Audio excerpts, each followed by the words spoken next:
A different form of pain for sex, prostitution, whatever you want to call it, in the sex industry. That's all it is. Well, that is highly insulting. I would even say that's pretty much racist. If these other women suddenly don't have agency as people women in the West that are complaining about this, and the guys, the better guys that enable them to back them up, that parrot these points, they're saying that these women over here can't make their own choices.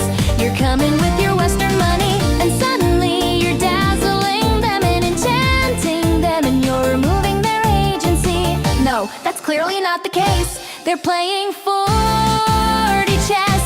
If you are a loser, if you're old as hell, if you are a dude that can't get laid anywhere, go east, yeah, yeah. Go east, yeah, yeah. Go east, yeah, yeah. If you are a dude that can't get laid anywhere, go east, ay, ay, ay, go east, ay, ay, ay, go east, go east, yeah, yeah. Go east, yeah, yeah. If you are a dude that can't get laid anywhere, there's a possibility to get pretty cheap rent in Korea. What is Korea known for? Korea has really hot women, that's just very clear. Philippines is good for pussy. If you're a loser, if you're old as hell, if you are a dude that can't get laid anywhere, go to the Philippines, you'll get laid. Obviously talent is very open in terms of sexuality and sex culture. They have the go-go bars and ladies that work it, and all of the completely legal unless it is specifically banned. It's perverted. Thai women very much like Western men. Obviously watch out for the lady boys. If you are a loser, if you're old as hell, if you are a dude that can't get laid anywhere, go east, yeah, yeah. Go east, yeah, yeah. Go east, yeah, yeah. If you are a dude that can't get laid anywhere, go east, ay, ay, ay, go east, ay, ay, ay, go east. Go east, yeah, yeah. Go east, yeah, yeah. If you are a dude that can't get laid anywhere, go. Also Korea, one of the capitals of plastic surgery. They're large-breasted women. I have seen personally women with G-cup boobs, H-cup boobs. It's very possible. Now, mind you, a lot of them are wearing padded bras and other things like that, so buyer beware. But there are very large-breasted women also surgically enhanced. How you feel about that is up to you, but there are definitely curvaceous women. I think people who say all Asian women are flat haven't been here, haven't seen it. It may not be your standards if you are thinking the big booty Lizzos and stuff like that. That's a whole separate category, but I would say go try it, go check it out. If you are a loser, if you're old as hell, if you are a dude that can't get laid anywhere, go east, yeah, yeah. Go east, yeah, yeah. Go east, yeah, yeah. If you are a dude that can't get laid anywhere, go east. If you are a loser, if you're old as hell, if you are a dude that can't get laid anywhere, go east, yeah, yeah. Go east, yeah, yeah. Go east, yeah, yeah. If you are a dude that can't get laid anywhere, go east, yeah, yeah.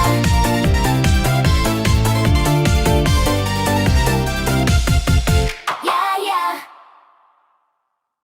I can't sleep, you're not there, you're not there, you're not there. I can't sleep, it's a nightmare, a nightmare, a nightmare. I can't breathe when you're not Test, there. test, test. Hello, everyone. Welcome to another episode of Alex Taste. Oh, no, this is not Alex Taste the Music. This is the Alex Life Super Show. What am I saying here? Not a big fan. I got my statement right. Flying H3. I have a different little setup going on here. I have the chat here. All I gotta do now, post it on Instagram, which I should have done before I went to the live stream. Anyways, hello everyone, welcome in, welcome in. We have a fun show lined up. Let me post this on my Instagram. 1 second. If you didn't know, I have an Instagram. Feel free to follow that for all the, Instagram goodness that you usually do on Instagram. It's popping over there. I'm going to start posting some of my TikToks or my YouTube shorts. About like once a week, I think, just for funsies. See how those do in the algorithm. Welcome in Jules is cool. Welcome in Charles Will. Welcome in JH Cruz. Welcome in Narda and Mooney. The Hannah you don't know. Dom 56. Checkman 282. And I believe that's it for the chatters at the moment. Let me go to the all messages. Alex the Ribier, so true, so true. All right, let me post this on Instagram and we'll get started here. Copy link. The same picture I always use of my friend Volpe. The fan art, of course. If you do fan art of me, I will be posting it pretty much on the daily. I can't believe I'm at the point where people have fucking fan art of me, dude. It's crazy. It is crazy up in here. Welcome in Egon Chalkane Clip-On Mics. That's a very catchy name. So today what we're going to be doing is we have the autism test. I've been wanting to do this for a while. It's so crazy how many people in the Asia community are autistic or self-admittedly self-diagnosed or professionally diagnosed as autistic. And Girl with a Microphone told me something really interesting, that people in fandoms tend to be autistic because it's like their special interest. So autistic people tend to find each other, and I just think that's interesting. So, and I didn't think I was autistic until I became like a really big H3 fan. And then I just ran to a bunch of, or I started becoming friends with more autistic people and realizing, you know what? I'm a lot like them. So I don't know if you guys have ever had that feeling or experience before, but that's what we're going to try. So yeah, let's do a poll. Are you autistic? We'll start that out. That'll be our fun poll. Let's see if I can set that up here. Can I always forget if I can make polls on here or not. But you know what? I'm right next to my computer, and I have a clip-on microphone. I can talk anywhere I want. I gotta scratch my ass. Oh shit, I'm on camera. I'm on camera still. No one look at that. Let's see here. Just gotta go to my live. Alex Live. Let's go to view your channel. We'll click on the live. Oh shit, I'm on camera. And we'll set up a poll here, a poll-a-rooney, as Jules would say. Don't laugh at me, okay? It's a hot camera moment. I'm sure this happened to plenty of people. Let's start a poll here. Is you autistic, boo-boo? And yes or no is our default options. All right, let's see. I expect 100% here. 100%. So let's start the test here. Let me zoom it in just a little bit. Look, it's gonna be a little small on my end. Ah, perfect. Nice bigly letters here for my potentially autistic ass. Let's see. We'll see if I've been stealing autistic glory this whole time. You know what? It might be fun if we have the music playing in the background here. But I didn't close it. Let's put it on a really low volume here. Ah, yes. The vibes. The vibes are vibing. Let's put the shuffle. The shuffle and the loops are on. And it's test time, baby. Oh, you know what? It'll be fun if let me link this test to you guys. Sustenance. I could write a book about you. So we can all take the test together. If you do not know you're autistic or not, I don't know how fucking accurate this test is, but let's try it anyway. All right, here's the test. Oh shit, the link's too long. God damn it. 1 second. 1 second here, all right? This is a professional thing we're doing, all right? Control A, backspace. Let me get the mouse back over here. Oh, you know what? Maybe next time we could do an asexual test too. Damn it. Alright, let me put it on the other window. Thankfully this is a clip-on mic, so I'm just dragging you guys along for the ride. Autism test. Autism spectrum test. And the link is long. The link is so long. Why? Why is the link so long? This is like the longest link of all time. I can't link this test, you guys. I can't link the test. Anyways, this Google Autism Test. Google Autism Test, and this is gonna be the first link. All right. All right. I'm sorry. I wish I could link it, but I just can't. I just can't. Anyways, let's get back onto the treadmill here. Hey, Silent Cyanide with the $5 dividend to send one last super chat. I seem to have been cut off from the community like a tumor. It is fine. I don't blame y'all. I hate me as well. Damn, brother. This is not the space to be talking about that, but I really appreciate the $5. The $5 Roonies. There's something special right there. If you want, we can talk after the show. But whatever you want. We ain't bringing that here. And a very deep and inspirational quote in Ukrainian or Russian language. Thank you so much, good sir. Still love y'all. Alexa, play Yub Nub. Awesome. Thank you so much, Michael. Really appreciate the $5 Roonies and for being a member for 6 months. I really appreciate that. All right, let's do the test here. Let me load it just a little bit more. Just a little bit more here. All right, first question. I find it difficult to understand what others are thinking or feeling.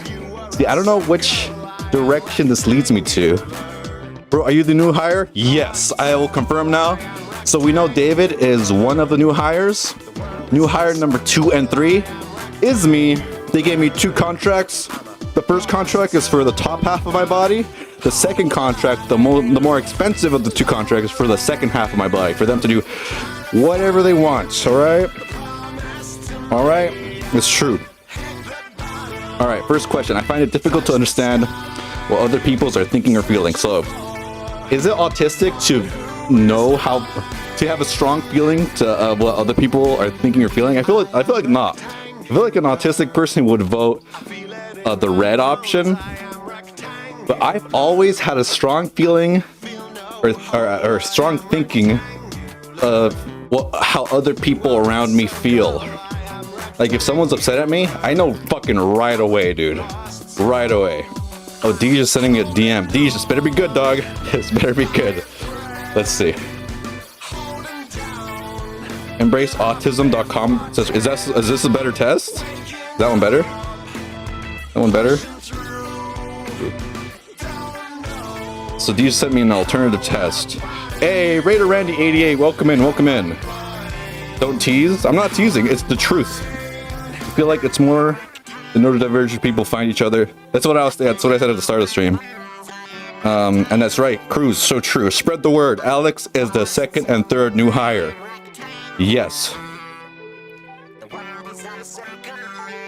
Anyways, we're gonna keep chugging along. Okay, Deej sent another message. Deej, I'm trying to get the show going. Let's see what he says. It's more accepted for self-diagnosis. All right, Deej. All right, we'll do your tests. All right. You sent me an alternative test, and the link is small enough that I could send it to you guys. Boom. EmbraceAutism.com. It's happening. Hey, Jay, thank you for the subscription. Again, how the heck do I go about doing it here? Autism tests? Autism test.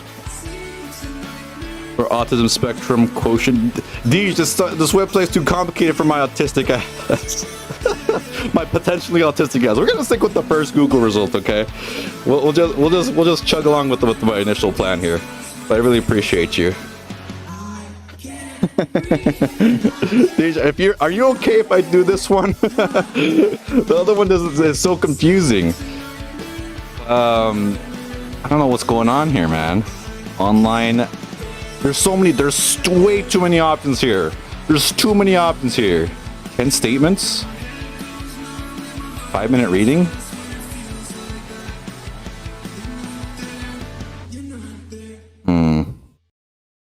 All right, Jake, we're going with the basic bitch version, okay? Potentially for a future stream, we'll do that one. Okay?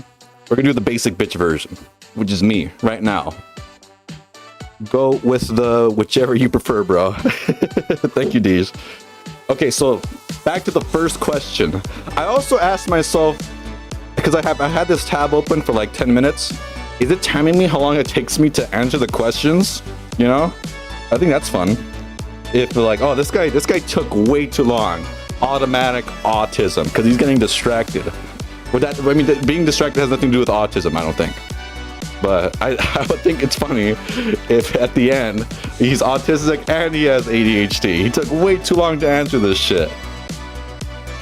Okay, all right, I'll try to speed it up here. Okay, first question. I've read this question like 5 times already.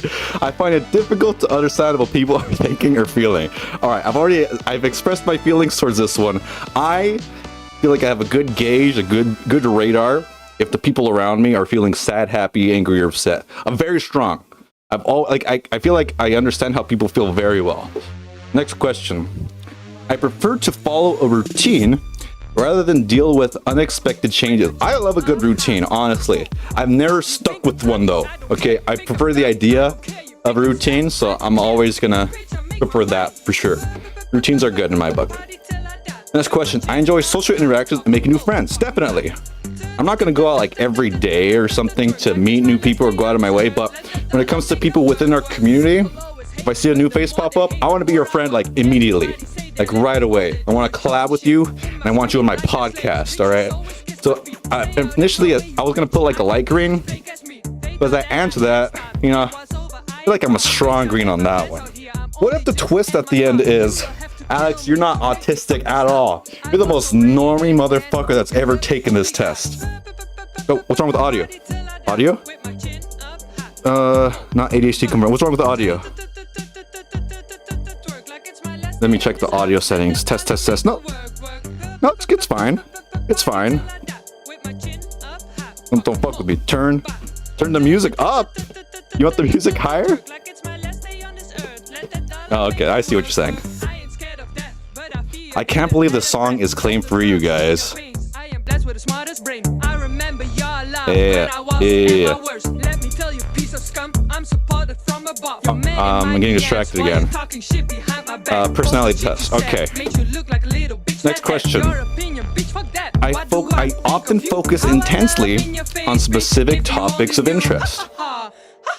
Okay, that is definitely me. As I said, Love H3 podcast, it is my special interest. Isn't that crazy? Isn't that fucking crazy? Crank it up to 11, says JH Cruz. I don't want to overpower the audio over my voice. It's a good song though. Alex isn't autistic, he's just illiterate, or both. So true, Queen. My charisma says, is the just a robot special statement? Is the just a robot special stream? Damn, dude, that was hard to read, brother. Okay, next question. I find it easy to make small talk with strangers. It really depends. Like, I could fucking say anything to anyone, all right? I go to a supermarket. If I really wanted to, I probably could strike up a conversation. Wow. Or if a random person wants to strike up a conversation with me, I feel like I could probably hold my own pretty well. I know exactly what to say if someone's trying to talk to me first, and I know how to keep the conversation flowing and going. You know, worst case scenario, I'll ask them how they wipe from back to front or front to back. So that's a hard green for me, dog. Dude, oh no, green means autistic? I'm like the most autistic person that's ever taken this quiz. Let's go to the next page here. All right, next question.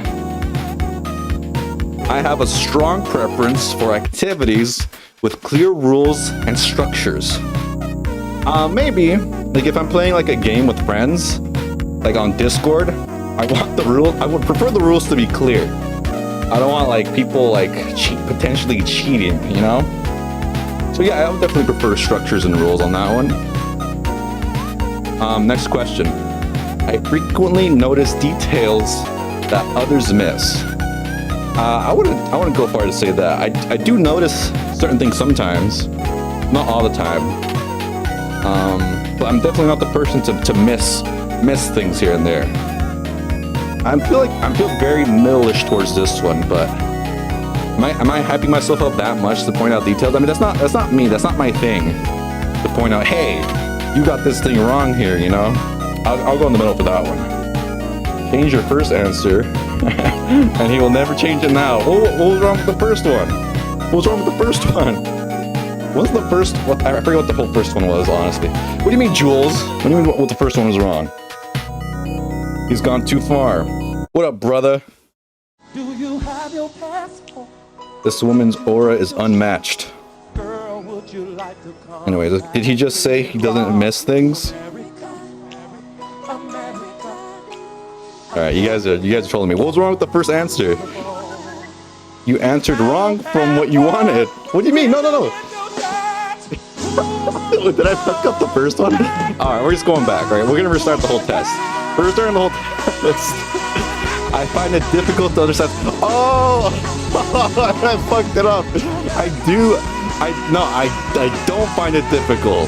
Okay, you're so true. Okay, the rest of them are green, right? Okay, saved. Okay, thank you. All right, I just misread it. Okay, so I guess I answered this one. I frequently notice details other that's a miss. I guess not. We'll go a little light orange on that one. I do miss details then. I miss details hardcore as fuck. What is that? What is it? Fart noises coming up? Today we want to mix it up, guys. Okay, let's do a different song. Like, what the fuck is that? That was not me farting, I swear. Let's do Great Moves, Keep It Up. No, the Lawman. I love the Lawman song. All right, thank you, Jules. I really appreciate you. I can sleep better now, says Narda. Awesome. We're here for sleeps. That's right. This is a sleepy stream. Oh, also, you guys, before I forget, I figured out a way to make sure this camera never lags ever again. I got an iPhone attachment to connect it to the Ethernet cable. Okay? We got Ethernet going straight into the iPhone 12. That's right. That is right. So that's going to be my permanent camera number 2 until that shit breaks. I have a strong preference for activities with clear rules. Yeah, definitely. Big time. Bigly. Next question. I feel uncomfortable maintaining eye contact during conversations. Not at all. I'll fucking stare directly into your soul, dude. I struggle to understand sarcasm or indirect communication. Nope. Dude, if it's dripping with sarcasm, very easily detectable to me. I struggle to understand sarcasm. No, I don't. I understand it clearly. I feel uncomfortable maintaining... Oh shit, no, I almost answered that one wrong again. Shit, man. I find it uncomfortable maintaining eye contact. No, I find it comfortable. I can do it. Yeah. Okay. I find loud noises or bright lights overwhelm me. Sometimes. I'll go in the middle on that one. Sometimes. I don't really know. We need a third camera angle. I can get a third camera angle. I can sure do that. But where would the third camera angle go? I think it'd be funny if we got a third one. You're not on the spectrum. Spoiler alert. Why? Okay, I think we're good here with these answers. I struggle to understand sarcasm. No. I feel uncomfortable maintaining eye contact. No. All right, next question. Next question here.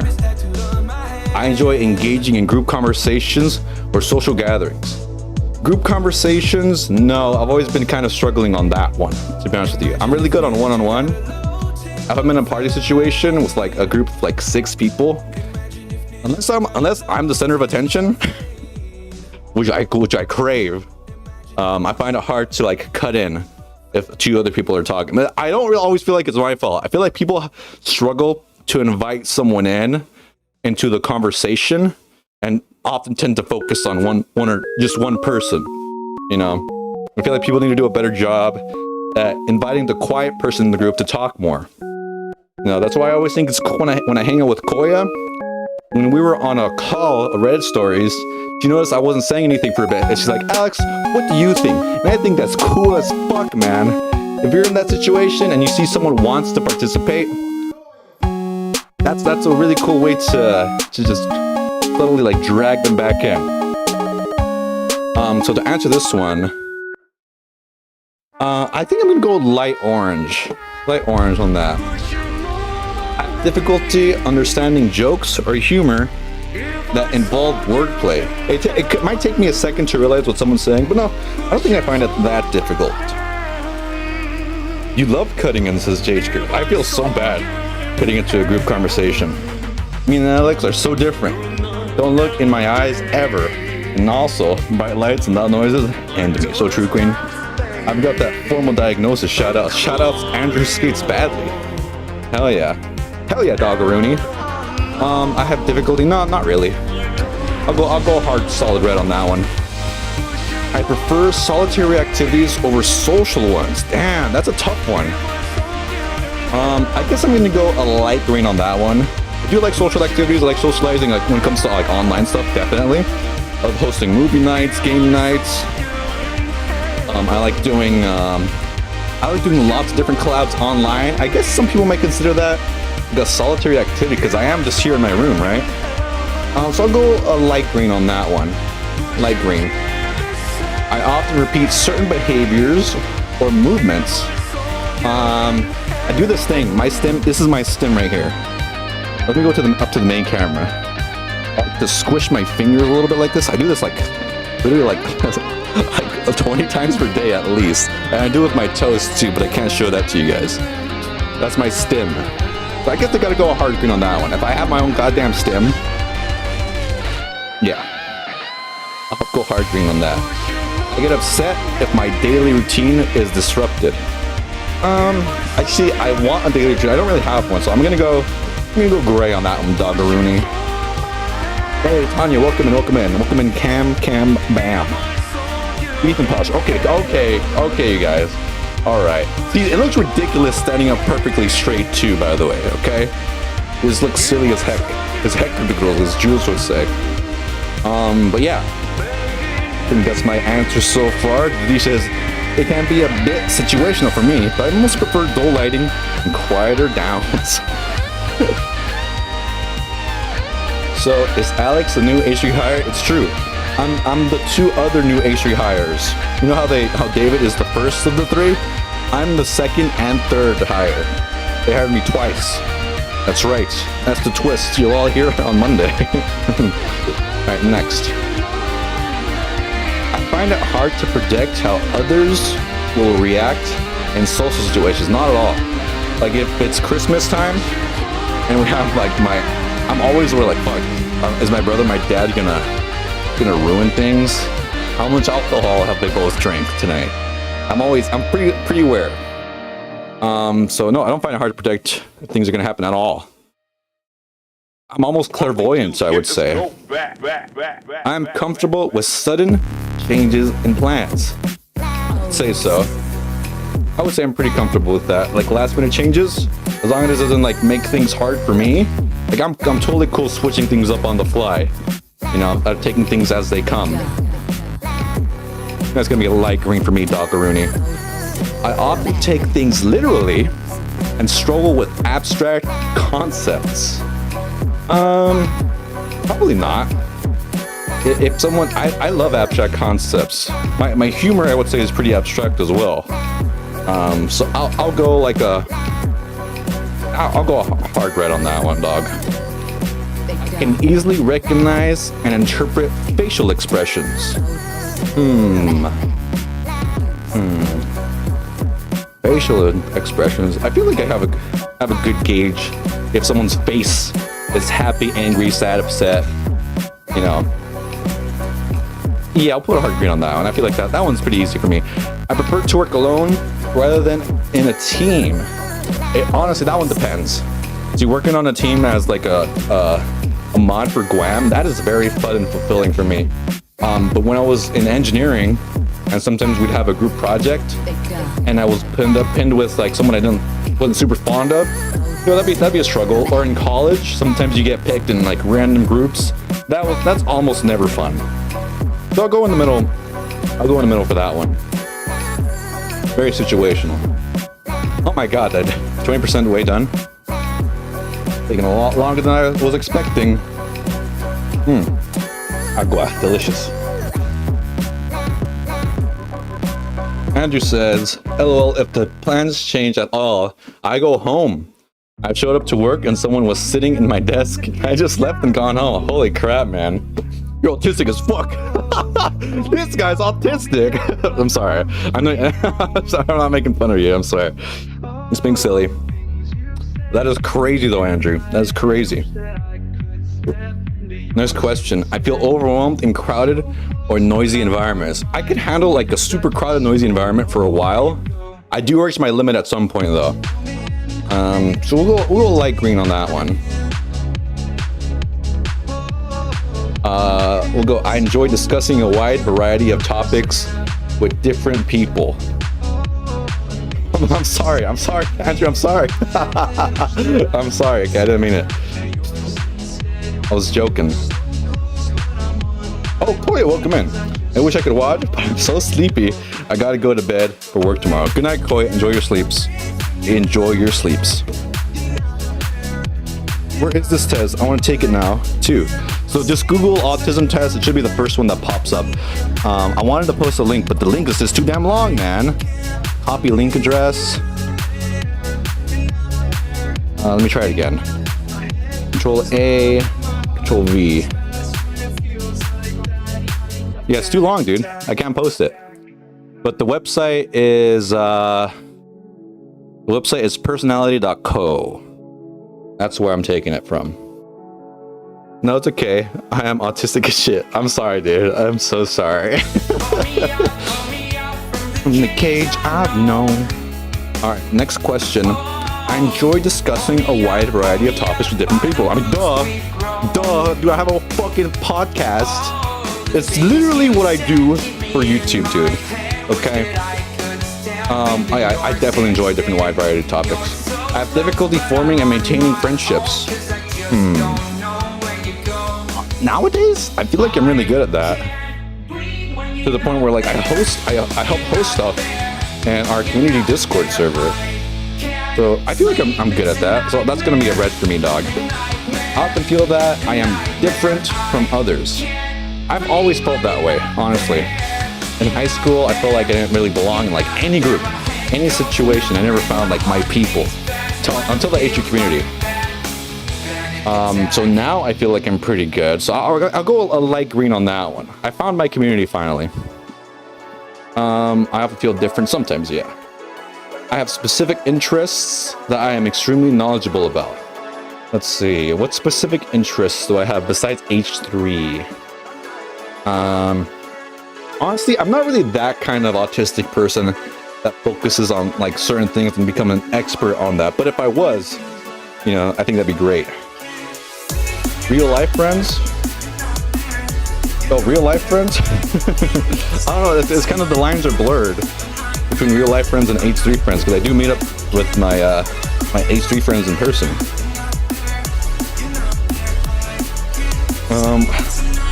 I may be autistic, but I own my own home. And I just got engaged to my fiance on Saturday. Congrats, Andrew. That is fantastic. No one says autistic people can't achieve amazing things, all right? Look where I'm at. Potentially, maybe. We'll find out at the end of this test. I honestly don't know how to answer this one. I'm the fucking host of H3 Jeopardy. Okay, we'll just go light green on that one. Oh, okay. I can send Deej the shortened link. All right, 1 second, Deej. Control V.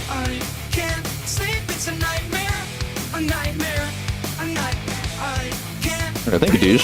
You see, this is why Deej is the man. Deej is the man. Hey, Block Chicken, welcome in. Alright, next question. I easily pick up on social cues and unspoken rules. Sometimes, I guess it depends. I feel like I'm good at telling that kind of thing. I find comfort in repetitive behaviors or rituals. I don't find comfort in them, but I do fall into them sometimes. So I don't know. I know. You know what? I definitely don't need. I don't think so. We'll go light orange on that one. Actually, light orange. Boop. I struggle to understand non-verbal communication. Let's go. E.g., gestures, tones of voice. Is that non-verbal? No, not really. No, I wouldn't say so. I enjoy spontaneous activities and surprises. I do, actually, to a certain degree. This time, guys, we're back, and Like, it depends on it's how not gonna be good. spontaneous, It's you not know? gonna be pretty. If someone calls me, Juicy ass. That's a juicy ass. let's switch to the Juicy song ass. here. That's a juicy ass. Damn, Ethan, Jesus Christ. You do be thick, though. You do be a thick boy. Did you fly me to the moon?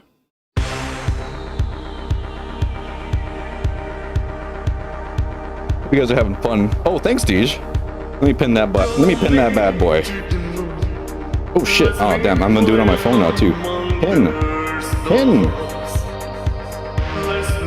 on. There we go. Send message. Thank you, Deej. I really appreciate you. Alex the Impulsive. Thick. Alex is low-key thick too. I'm really not. You can see my ass, right? You can see my ass here. That's not thick.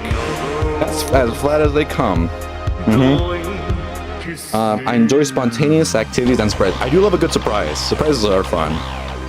But activities, like if someone called me up like, hey Alex, let's go to the golf club right now. I think it really depends. Like right now, I'd be super into that. I'd be so down, but I'm a streaming dog. I'd be like, I would, but I'm streaming. So fuck it, we'll hard green on that one. That sounds fun as heckerdoodles, as Jules would say. Fun as heckerdoodles. Next question. I sometimes get so absorbed in a topic that I lose track of time. Definitely. That is all the goddamn time, dude. But at the same time, I do have a good internal clock. Like if I wanted to know what time it was, I probably could guess. So yeah, that's fine. Next. Texas says, I'm back. Jesus fucking Christ. How have we not finished the quiz? You really are autistic. Thank you so much. Bruh, I need to pay $2 California to get the results. Are you serious? Are you shitting me? Is it paywalled at the end here? Look, I'm gonna pay those $2, dude, okay? Hey, Lily, welcome in. I'm paying the $2, alright? Hopefully I earn enough. You know, Michael was kind enough to donate $5, so I guess we'll go for that. That'll be my $2 here. After YouTube takes its 40%, whatever the fuck their cut is. Damn, dude, $2 Californian dollars? That's crazy. I often prefer factual conversations over emotional ones. They're both good. I don't think I have a preference either way. I find it easy to empathize with others. I watched a lot of Idubbbz growing up. Therefore, through osmosis, I gained the powers of empathy. You know what? I've had situations where I'm like, I can't empathize with that situation. So I'll go like a light green on that one, doggeroony. Yet it's time to do the one I sent you. He's like, no, we're going all the way, Deej. I'm paying those $2 buckaroonies, all right? We're already this far in. That's a good way to fucking trick someone to pay you, right? Like you take this long ass quiz, and then by the end it paywalls the results. Get the fuck out of here, dude. That's the best scam ever, and they got me, all right? Mine was free, but I took it a few years ago. Oh, fantastic.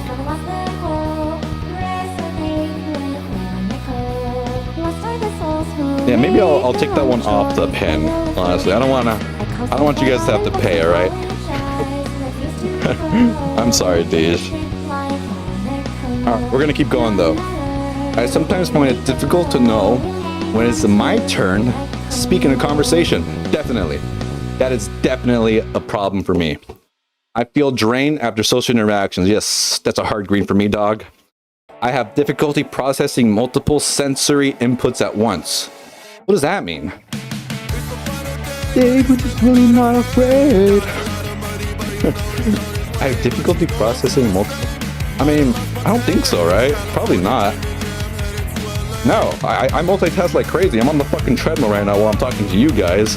Listening to music, taking a quiz. Probably not. No, it's gonna be that. I think that's a hard red.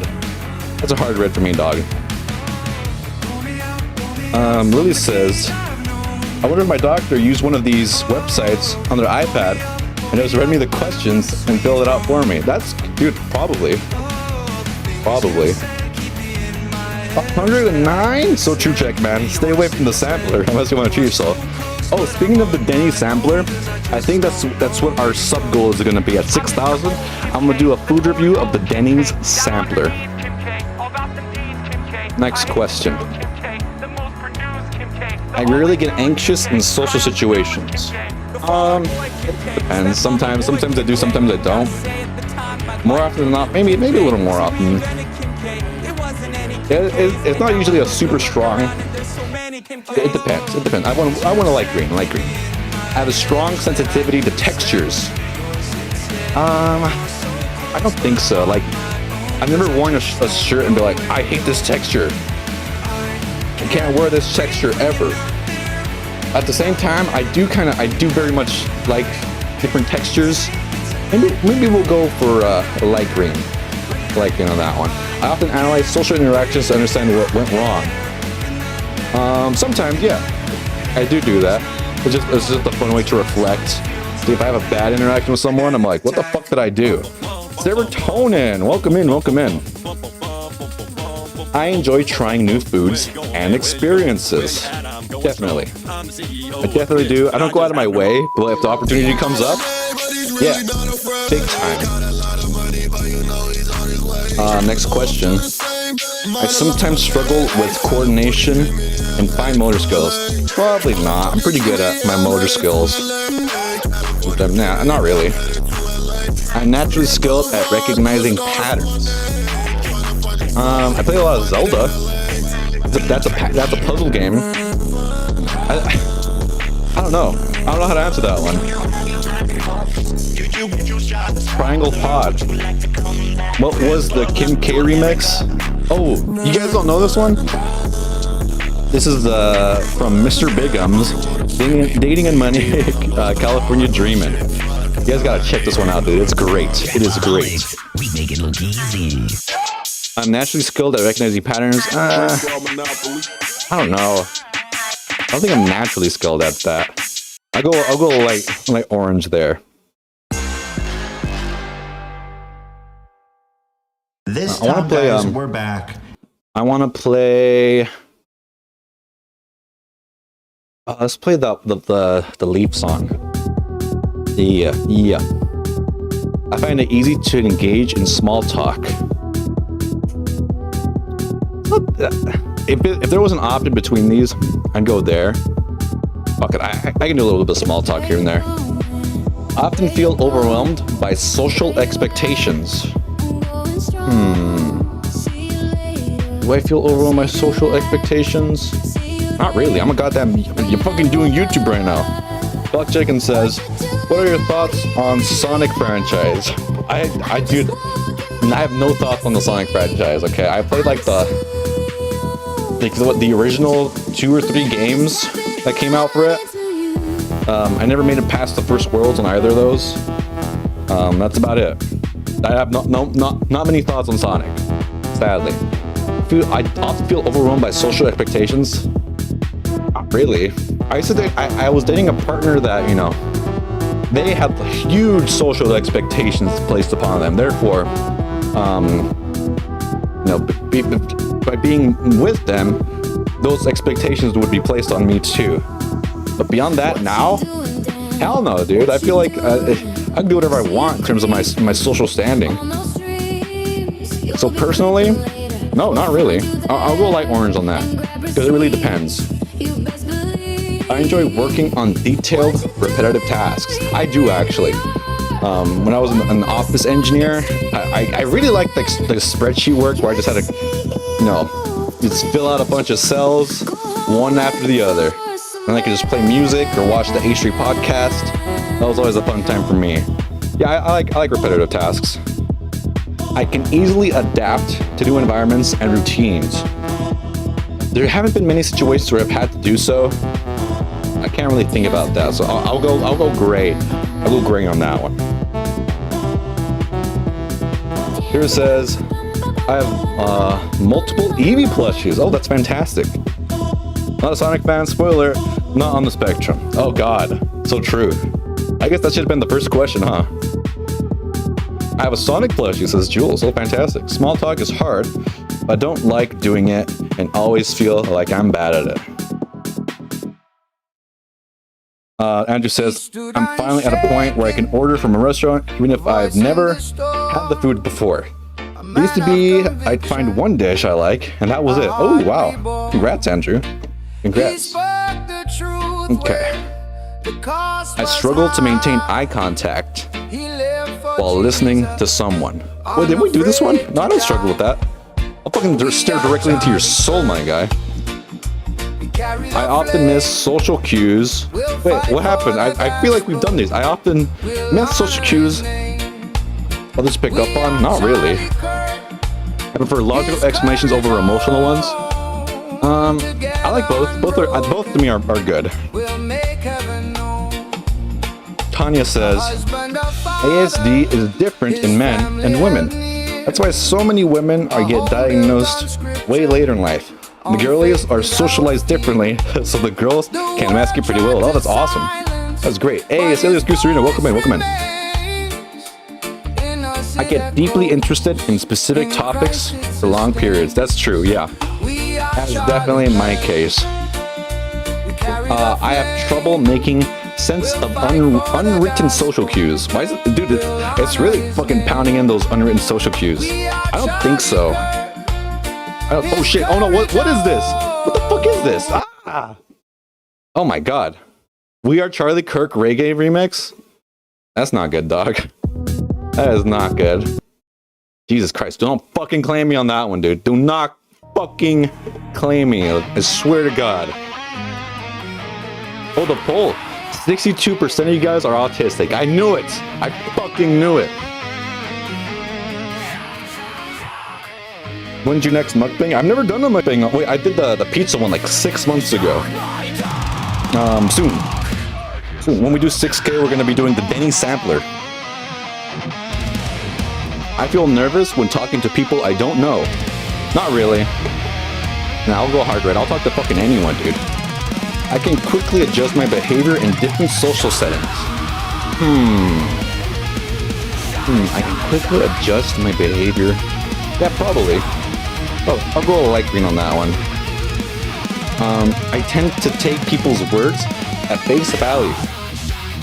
No, I'm pretty good at reading between the lines sometimes. I don't think so. I'll go light orange on that one. I enjoy making eye contact when talking to someone. I wouldn't say I enjoy it, but I do it. I'll go a light orange. I can repeat phrases or words I have heard before. Dude. Okay, no joke. I steal everything from everyone, okay? Quotes all the time, okay? I know I say like I tease Jules and say I came up with heckerdoodles. No, I got that from her. So true, you're so real for that. I stole that straight from Captain Quasar. Okay, all my biggest catchphrases were not Alex originals. Okay? Now, everyone forget I said that. Alex says that all the time. I really do.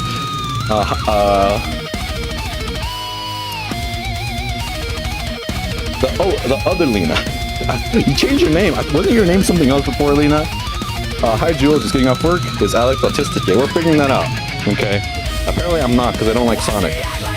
Not that I don't like Sonic. I just don't know shit about the franchise. And if I'm being real, I don't think Sonic is that cool. All right, just on face value, he runs fast and he's a hedgehog. I don't really care. Okay, don't kill me. Don't kill me for that one. I find it easy to share my emotions with others. It depends. You know, sometimes it does take me a bit to do so, how I'm feeling. Let someone know how I'm feeling, but I do eventually let people know. I'll go like green on that one. I prefer deep, focused conversations over casual chatting. I could go either way on that one. To be honest, deep conversations, I'd rather have fun silly, like, pulling these conversations in a deep one, to be honest with you. But if I do happen to be in a deep conversation, it's fine. It's not something I seek out, though. Alex is autistic for being a cutie patootie. So true, Cilius Gusarino. Failed the autism test, says Andrew. Oh no. Oh, we already played, so fuck, this song's a fucking banger. We're gonna let it ride. Well, fuck 'em by. Think I'm ugly, I don't care. I enjoy meeting new people and quickly feel comfortable with them. I wouldn't say I feel comfortable with someone right away, okay? If I meet someone new, I can usually tell right away if I'm going to be comfortable with you. But if not, it might take a while for me to build that level of comfortability with you. So I'm going to go gray. I'm going to go gray on that one. I have trouble understanding unwritten... Dude, again, they asked me this like 5 times. I have trouble understanding... Not really. I'll go light orange. Light orange on that one. Hey, yo! Thank you for the membership for 1 month. Myers-Briggs, after we realize you're not autistic. What does that mean? Isn't Myers-Briggs the fucking, like, college textbook producer? Oh, Myers-Briggs? Oh, fuck. What the fuck is Myers-Briggs? Oh, the Myers-Briggs test. Like, it shows you, like, those, it's just like the personality types, right? We can do that next stream. We got some videos to react to later. Define comfortable. So true, Lily, so true. Alright, next question. I get extremely focused on tasks and may forget to take breaks. Yeah, I probably do.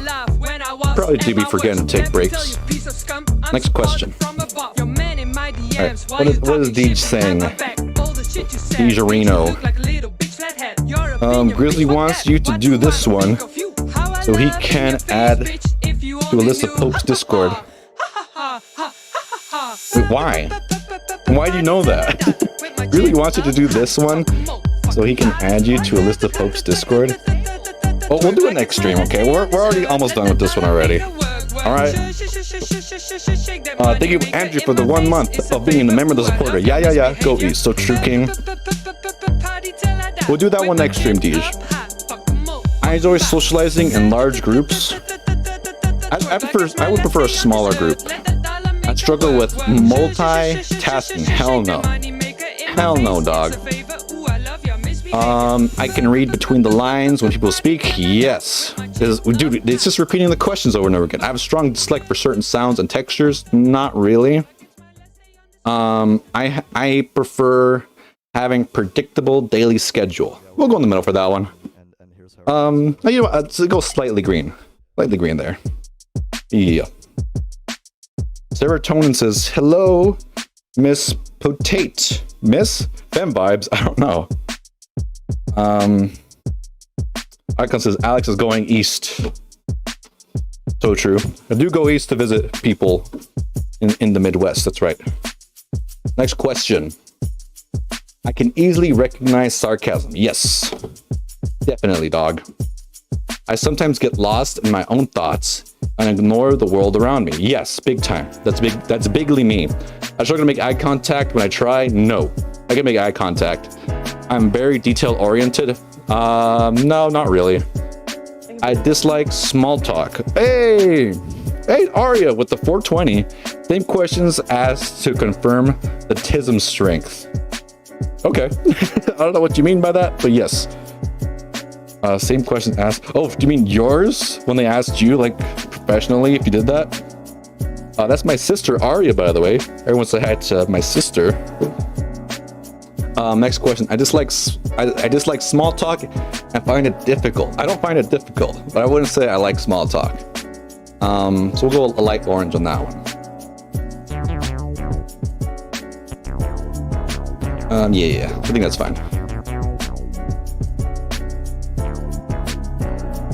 All right, next question. I can easily tell when someone is joking. I think so. I think I can do that. I enjoy trying new activities and experiences. Like I said, like I'm not going to actively seek, but when given the opportunity, I probably will. I often prefer working with numbers or facts over working with people. I can go either way on this one. We're going to go in the middle there. I have difficulty understanding body language. Not really. Get that A in light there. orange on that one. I prefer structural environments with clear rules. Probably do. Next. All right, dude, we got fucking 4 more of these. Oh my god. You know I'm talking about it, and here we go, baby. And here it is, baby. It's time to go, baby. It's time to rock, baby. It's time to do it now. We love family, don't we, Will? So true, Potato. Get him out of here, I say You're so real for that? Microphone, everybody sit the fuck down. Yo, it's time. All right, next question. I can comfortably talk to strangers. Probably, yeah. I don't have too much of an issue doing that. I have a hard time dealing with uncertainty.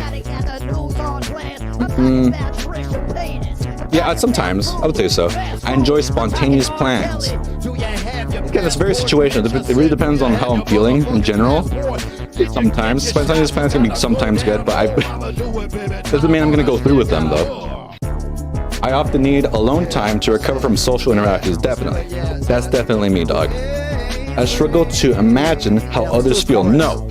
I have a strong radar with telling how someone feels, for sure. I don't struggle with that. Let's see. I prefer to avoid eye contact in most situations. I guess I do prefer. Like, I'm not gonna walk into a party and just start staring at people's eyes. That's crazy, dog. I guess I do avoid that. I often find myself analyzing social situations after they happen. Sometimes, yeah, especially if I'm with someone. Like I go to a party with them, and we debrief on our social interactions. Yeah, I would say so. Like, I struggle to engage in conversations that do not interest me. Big time. That is a big time struggle for me, yeah. I can easily interpret other people's emotions based on their tone of voice. Yeah, I definitely can. Wow. I enjoy following set routines and dislike unplanned changes. Dude, I like I gotta read that one again. That's amazing. Dude, even the R. Kelly, do you At have least your is recovering from social interactions is something I thought everybody did for so long. Yeah, I'm surprised that some people don't do that. You know, even after like me streaming to you guys, I need to recover after that. That's right. I remember after my 12-hour Palestine stream, I didn't fucking stream for like a week. I was big socializing there. Welcome. Boys just went out. Which song should we play now? Let's play the Hassan Piker, Ethan Klein, Toxic Gossip Train. Hey, it's been a while since I saw my face. I enjoy following set I've been doing routines some and great, dislike so I unplanned feel the break. changes. A lot of people are I feel like the grammar's fucked up there. I enjoy following set routines and dislike unplanned changes. Unplanned changes? Right? Oh, like if the okay. I dislike it when the plans are changed, is what it's trying to say here. The toxic gossip train. Hey, Dom with the Californian $5. I'm going to give you $2 Californian plus. You pretty much answered the same as me. I want to see the results. Oh, awesome. Cool, thank you. I really appreciate that. I'll have to take it off screen to put my credit card info. So, that's what I'll do once I finish. I enjoy following set routines and dislike unplanned changes. If you don't mind, they got I mean, I guess I do enjoy it. I would enjoy a set routine. But again, very situational. I often feel like I am different from others in how I think and perceive things. I do feel like that sometimes. Arya says, in before he has Autism. But in the beginning of my career, I don't know. That's what we're taking the test for. We'll find out here and now. The official autism test that Deej didn't want me to take. Because apparently this is not the official one, and this one's going to cost me $2 Californian to do. Yeah, I would say so. All right, let's be real. This is how I really feel about things, okay? It makes me sound like a goddamn douche, but that is how I feel about it. I can quickly pick up on others' moods. Yes, big time. Bigly. I just like being in an environment with too much noise, bright lights, or strong smells. Honestly, I'm not autistic, but I do bring sunglasses to like a concert. They're gonna be fucking flashing me with a goddamn strobe light. Yeah, I'll need sunglasses for that, dog. But noise? No, I can handle some noise. I can handle that. We'll call light green there. Well, I mean, light orange. I find abstract concepts difficult to understand. Not really. I naturally understand and follow unspoken social norms. Now that's a complicated one. I don't really know.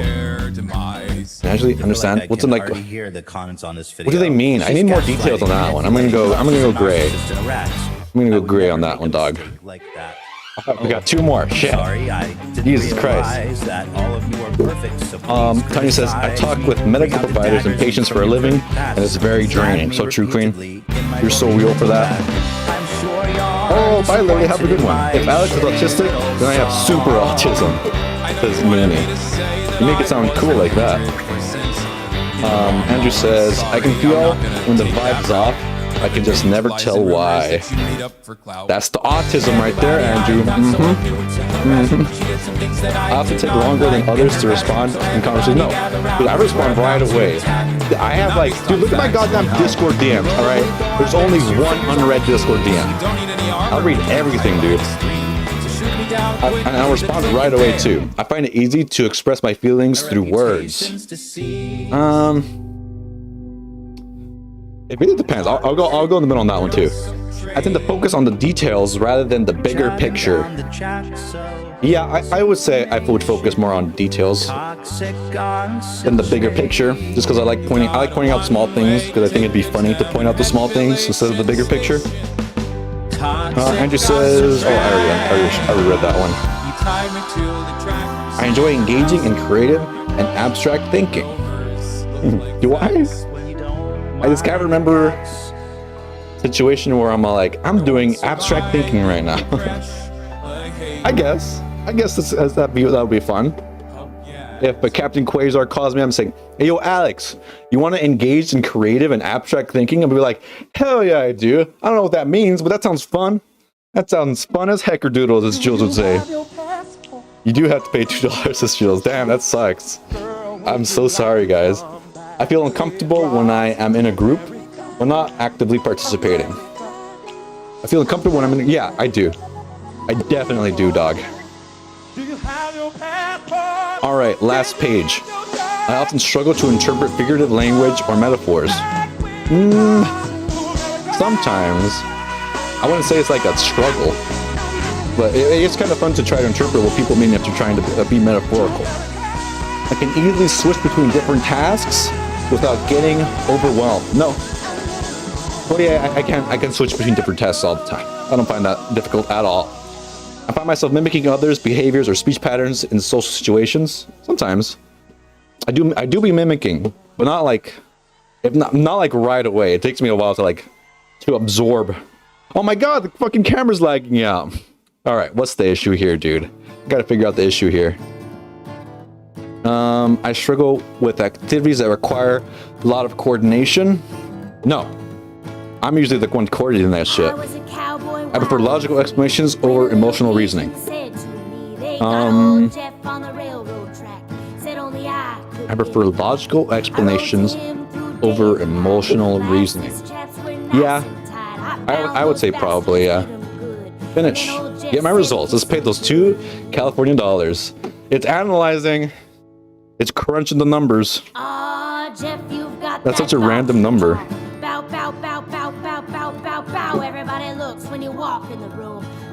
Why is it $2? That's a good question. Your autism report is ready. Alright. It costs 7-day full access? Okay. Alright, let me go on the other screen here. Get my results. Alright, thank you guys for donating on the stream tonight. I can afford $2. Of course. I totally trust this random website that ends with .co, of course. Get instant access for $1.95. By processing, you agree to be charged $1.95 now. If our terms, your payment will appear as personality.co on your statement. After 7 days, you will be billed $29.95 every 4 weeks until you cancel. Bruh. I gotta cancel this right after the stream then. Okay. Alright, we're paying it. We're paying it, guys. $2. I'm investing into you guys, into the stream for content. Wait, your order is not complete yet. With this special offer, as one-time payment, you can add this personality growth guidance. What the fuck? Skip that. I ain't adding 50 cents. Achieve your goal faster with expert career guidance. Fuck no. We'll skip that too. Skip. Come on, skip. Thank you for your purchase. View my report. All right. Let's see here. Let's see what I got. Oh, I'm a level 5 autist. Moderate autism traits. All right. I actually have to not be on the treadmill for this. The score suggests that you exhibit moderate traits associated with autism, meaning that certain aspects of social interaction, sensory experience, or cognitive processing may require additional effort or accommodations in individuals in this range. Often notice clear patterns in how they interact with the world, including strong preferences for routine, occasional social difficulties, or heightened sensory awareness. While these traits may present challenges in some areas, they can also provide unique strengths, such as a deep focus, heightened attention to detail, and strong analytical skills. You may find that with structured support strategies and self-awareness, you are able to navigate both personal and professional life in a way that works best for you. Okay. I paid $2 for this shit. This was pointless as hell. This is so pointless. I got so scammed right now, you guys, okay? I got so fucking scammed for this bullshit.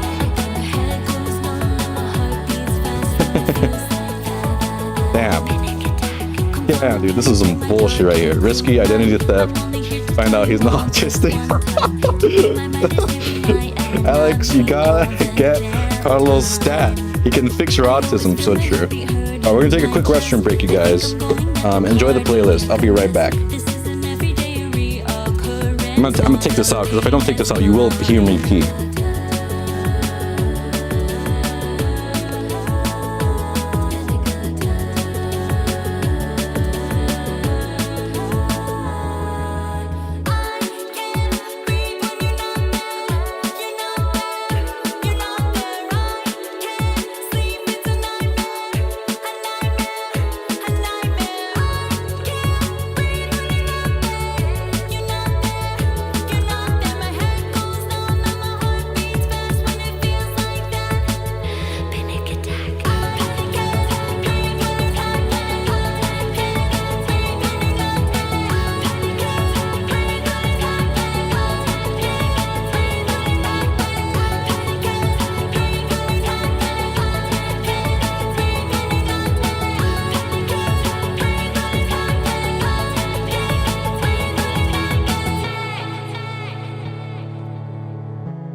All right, we are so back. Hey, Tall Skeleton, I saw you were in here for a moment. Welcome in, welcome in. Yeah, that was incredibly pointless. I can't believe I wasted so much time doing that, but heck, I hope it was entertaining for all the asexuals out there. Let's go to our playlist of videos. I got some fun videos lined up for us to watch. So last stream, we were watching the video entitled, "Why do gay people sound like that?" And I feel like we learned a lot, and it's true. Gay people sound like that for reasons, of course. So I got recommended this video from the same channel, what your ball size says about you. As you guys know, I got the biggest balls within the HU community. So big, it's a struggle to get through doors sometimes. So we're gonna watch this upcoming video. Tall Skeleton says, this remix was underrated. Oh, let me check that out. Oh, damn it. The Progmare H3 Dream remix submission. Hey, I'll add that to the playlist, Tall Skeleton. We'll listen to that at the start of next stream. Sorry, let me go back to the chat. We'll go back to the top, to all messages here. Balls chat, so true. Hey, Ethan, go to your Tom Ward account. I like that one. Bootleg Potato says, taking the autism test after taking a whole bunch of Tylenol. Ooh, you're gonna get a high score right there. Alex, your sister is in chat. Chill. She knows. She knows all about that. All right, balls chat. What does your balls size say about you? Balls chat would have such a good time here. Human testicles vary. Oh my god, can I show this? New research I guess I can. I already feel like, dude, this is like super inappropriate here. All right, this is like not good vibes right now. Yeah. Did your balls fall out? So true. Poon Tap says, what about the Do Not Cough on Taylor Renz by Raider Randy? I forget how that one sounds, but we'll check it out. We'll also check that out just to make sure we want to add that to the playlist or not. It's too realistic. Dude, this is crazy. This is crazy, okay?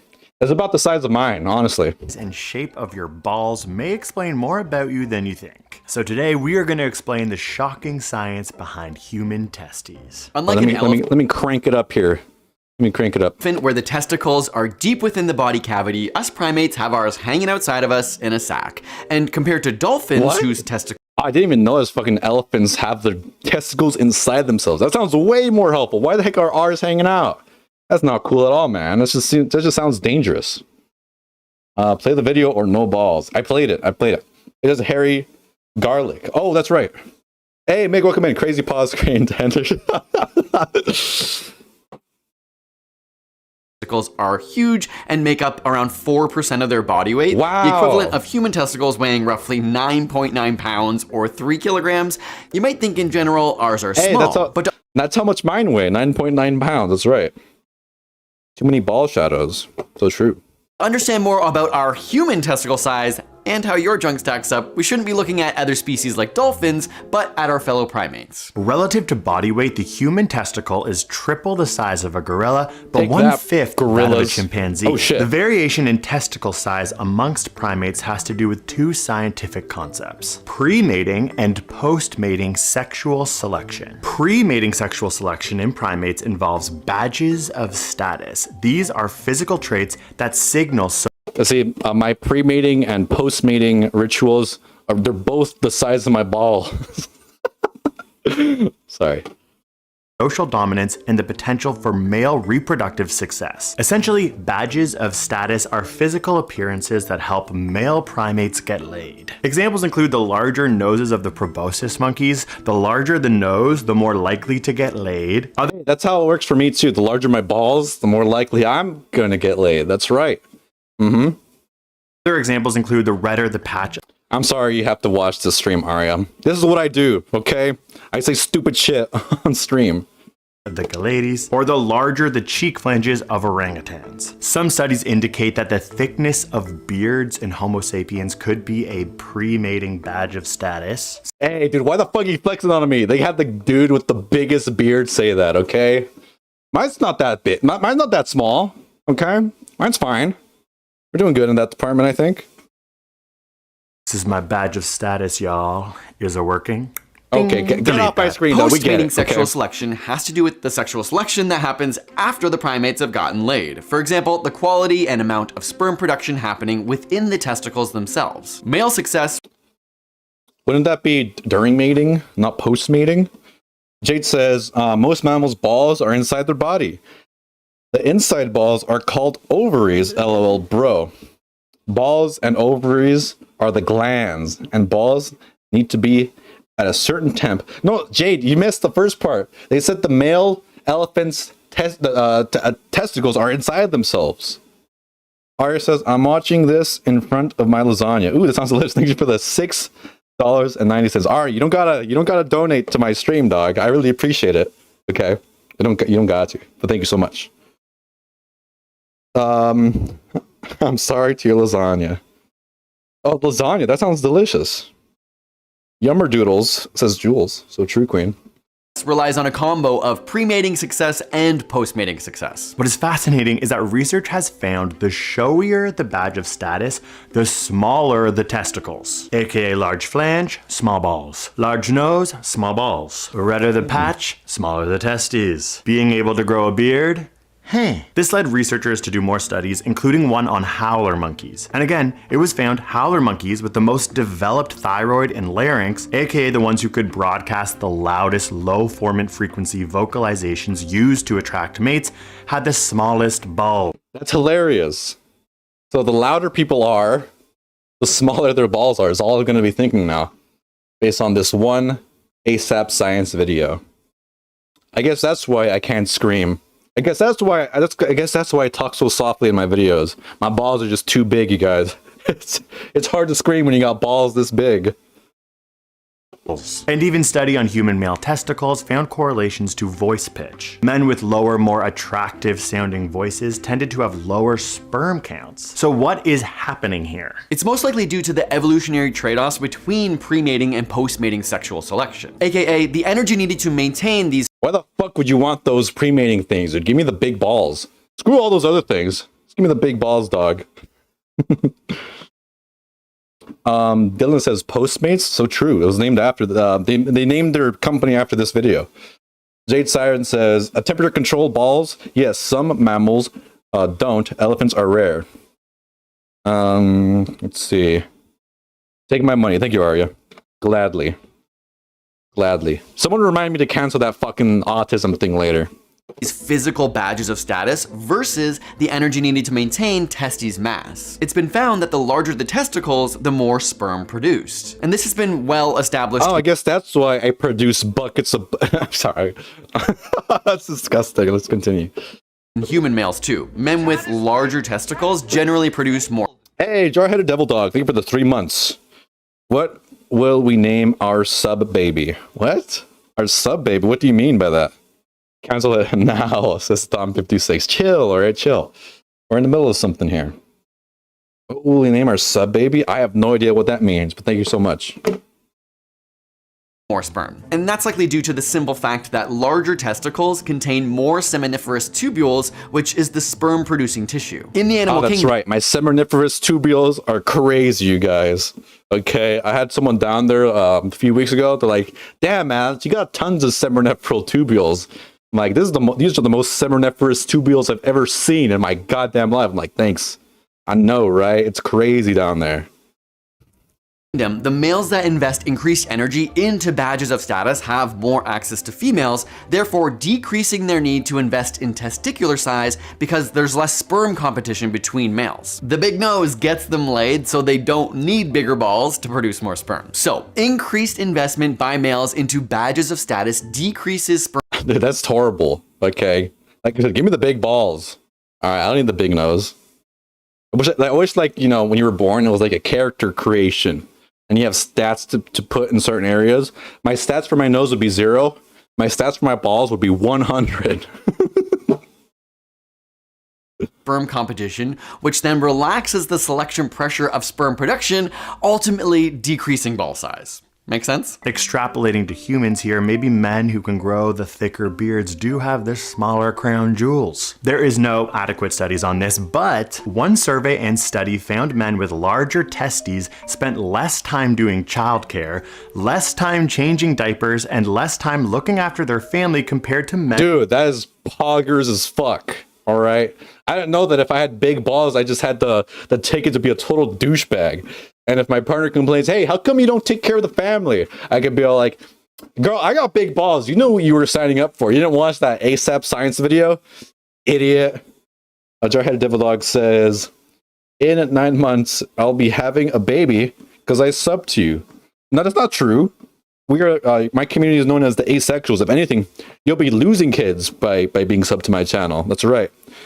Am I going to get pregnant? No. Do not pay attention to what that person just said. That's crazy speak. That's going all in on the ball. So true. So true.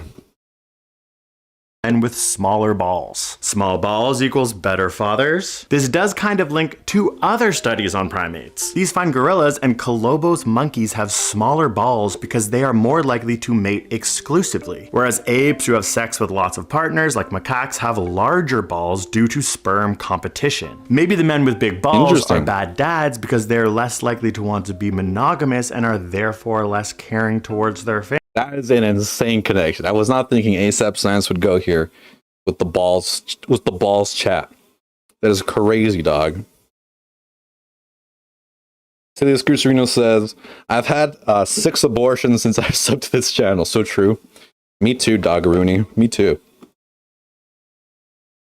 Families. 'Tis an extrapolation, but maybe if you are looking for a committed partner, but he's got big, saggy, droopy balls, it's time to run. Again, there are no valid studies on that, but what about the droop? What if one hangs lower than the other? Human scrotal descent is likely linked to the fact that sperm production and storage is maximized. Nah, that is not my case at all. My balls are perfectly symmetrical. One does not droop lower than the other. Do not pay attention to what you read on Reddit, okay?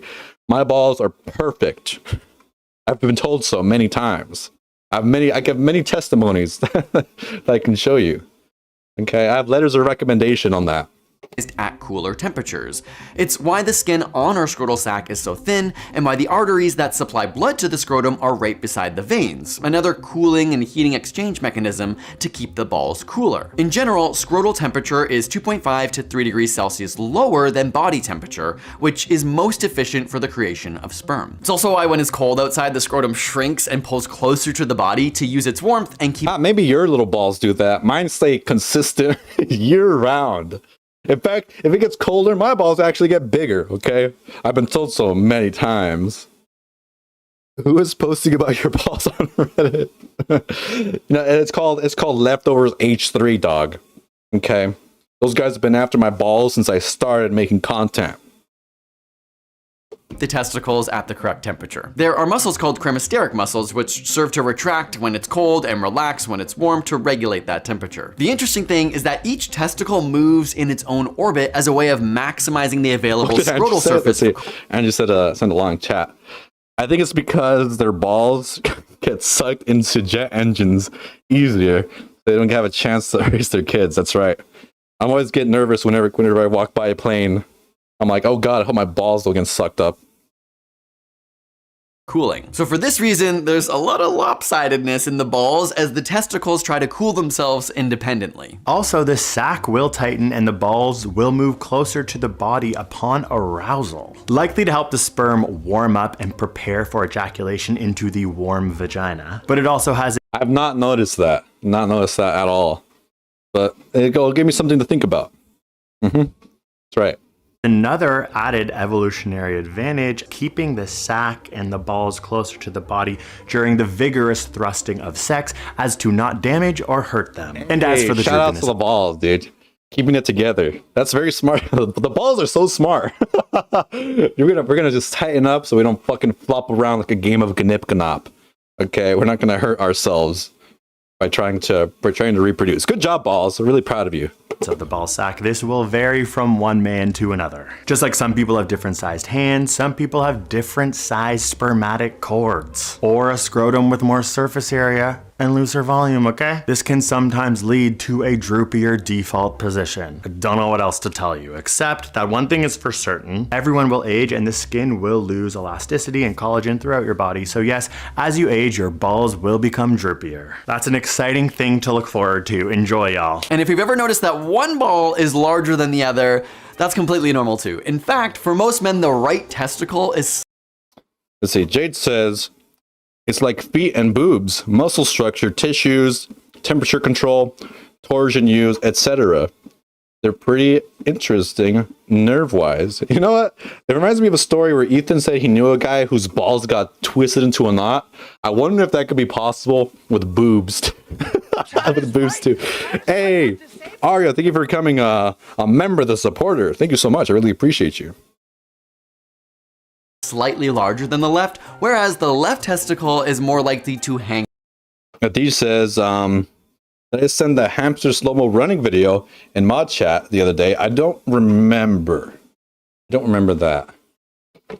But if you want me to react to it, I will, dude. Lower. Again, this all links back to your personal anatomy. At the end of the day, if your balls hang low, if they wobble to and fro, if you can tie them in a knot, if you can tie them in a bow, if you can throw them over your shoulder, you likely have a Guinness World Record and should probably contact someone. Cool. But truly, as primates, our testicles' shape and size and droopiness are a fascinating part of our evolutionary history. There's even some recent research on sexual selection proving that our ball size compared to other parts of our body is likely to change more due to evolutionary pressures. Therefore, in the future, our balls might shrink or grow. And looking into the past, they've had many different sizes and shapes leading up to our pre-ancestors. Thank you so much for watching this video. Honestly, we found this information. That was a fun video. Make sure to subscribe to ASAP Science. They're a small channel. They only have 10 million subscribers. We must support them, fellow asexual community.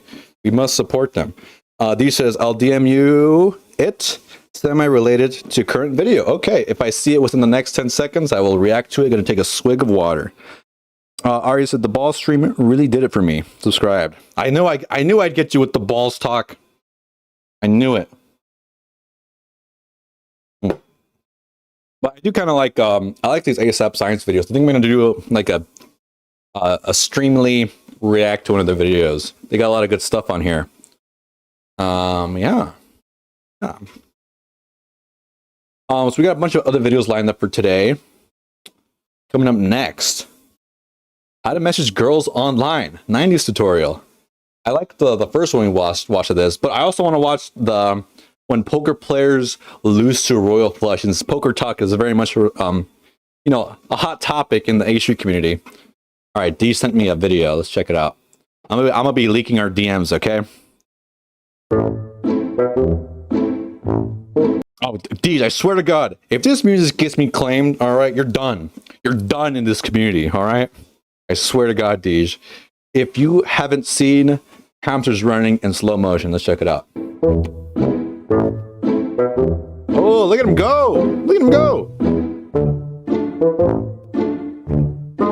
It just goes to show you that regardless of how big of a problem it may be to someone else and how small of a problem it really is to the rest of the world, the internet will cause all of us to stare at the problem as if it really is that big.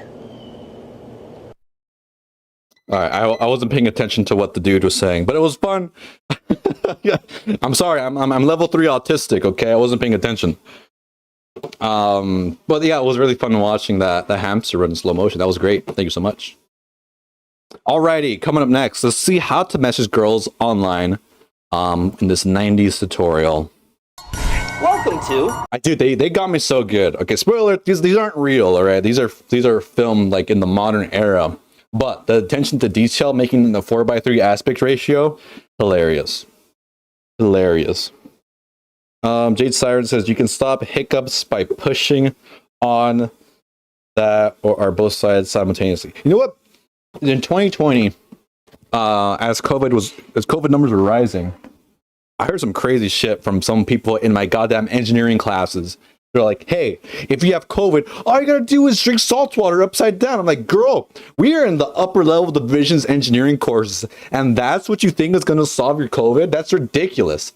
And I had another person who was my mentee at the time saying, hey, they were sharing a video. They're like, oh my God, I can't believe we aren't allowed to go outside anymore. We need those microbes. Like, we need to feel the sand touch our feet. Those microbiomes is what we need to cure our COVID. Like, what the fuck? You're an environmental engineer. What the fuck do you mean? Okay, that doesn't make any sense. Anyways, crashing out right now.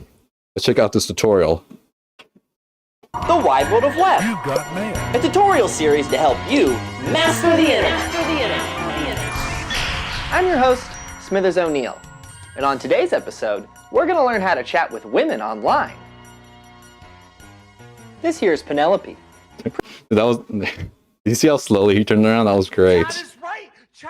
Oh my God. Arrow and the Milk, thank you so much. I know who you are. Thank you so much, my fellow Facebook buddy. Really appreciate you. Pretty, isn't she? Very, very pretty. We have her added on the friends list here with our instant messenger. So let's open up a chat with a flirty conversation starter.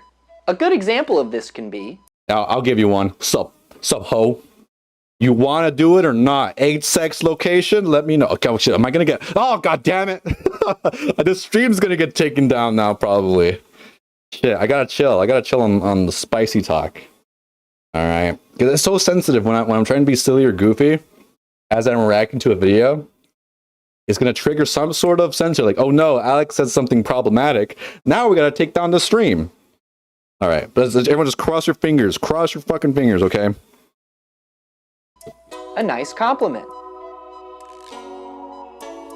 A romantic gesture. Oh, I guess I got to read them. Okay.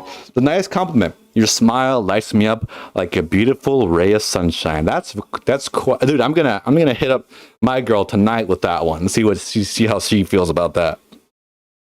Let's see what the next one says. A romantic gesture. The romantic gesture. I sent you dozens of roses, but this message will have to do. Okay, that one's not that good. That's not really a romantic gesture. You're not actually doing anything. You're proposing a potential gesture. But nah, dog. The first one was way better. A beautiful poem. This one. Oh, okay. Shall I compare thee to a summer day? Thou art more lovely and more temperate. That was pretty good. Hey, Dom with the $5 Californian dollars. Bruh, I work for the Family Doctor Union in quality control. Nothing to do except follow public health recommendations, but not anymore under RFK. Oh my god. That's wild, dude. Sorry that you have to deal with all that shit.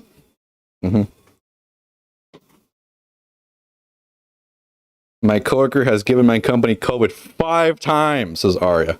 That is crazy. Tell them to drink salt water upside down. Maybe that's what they need.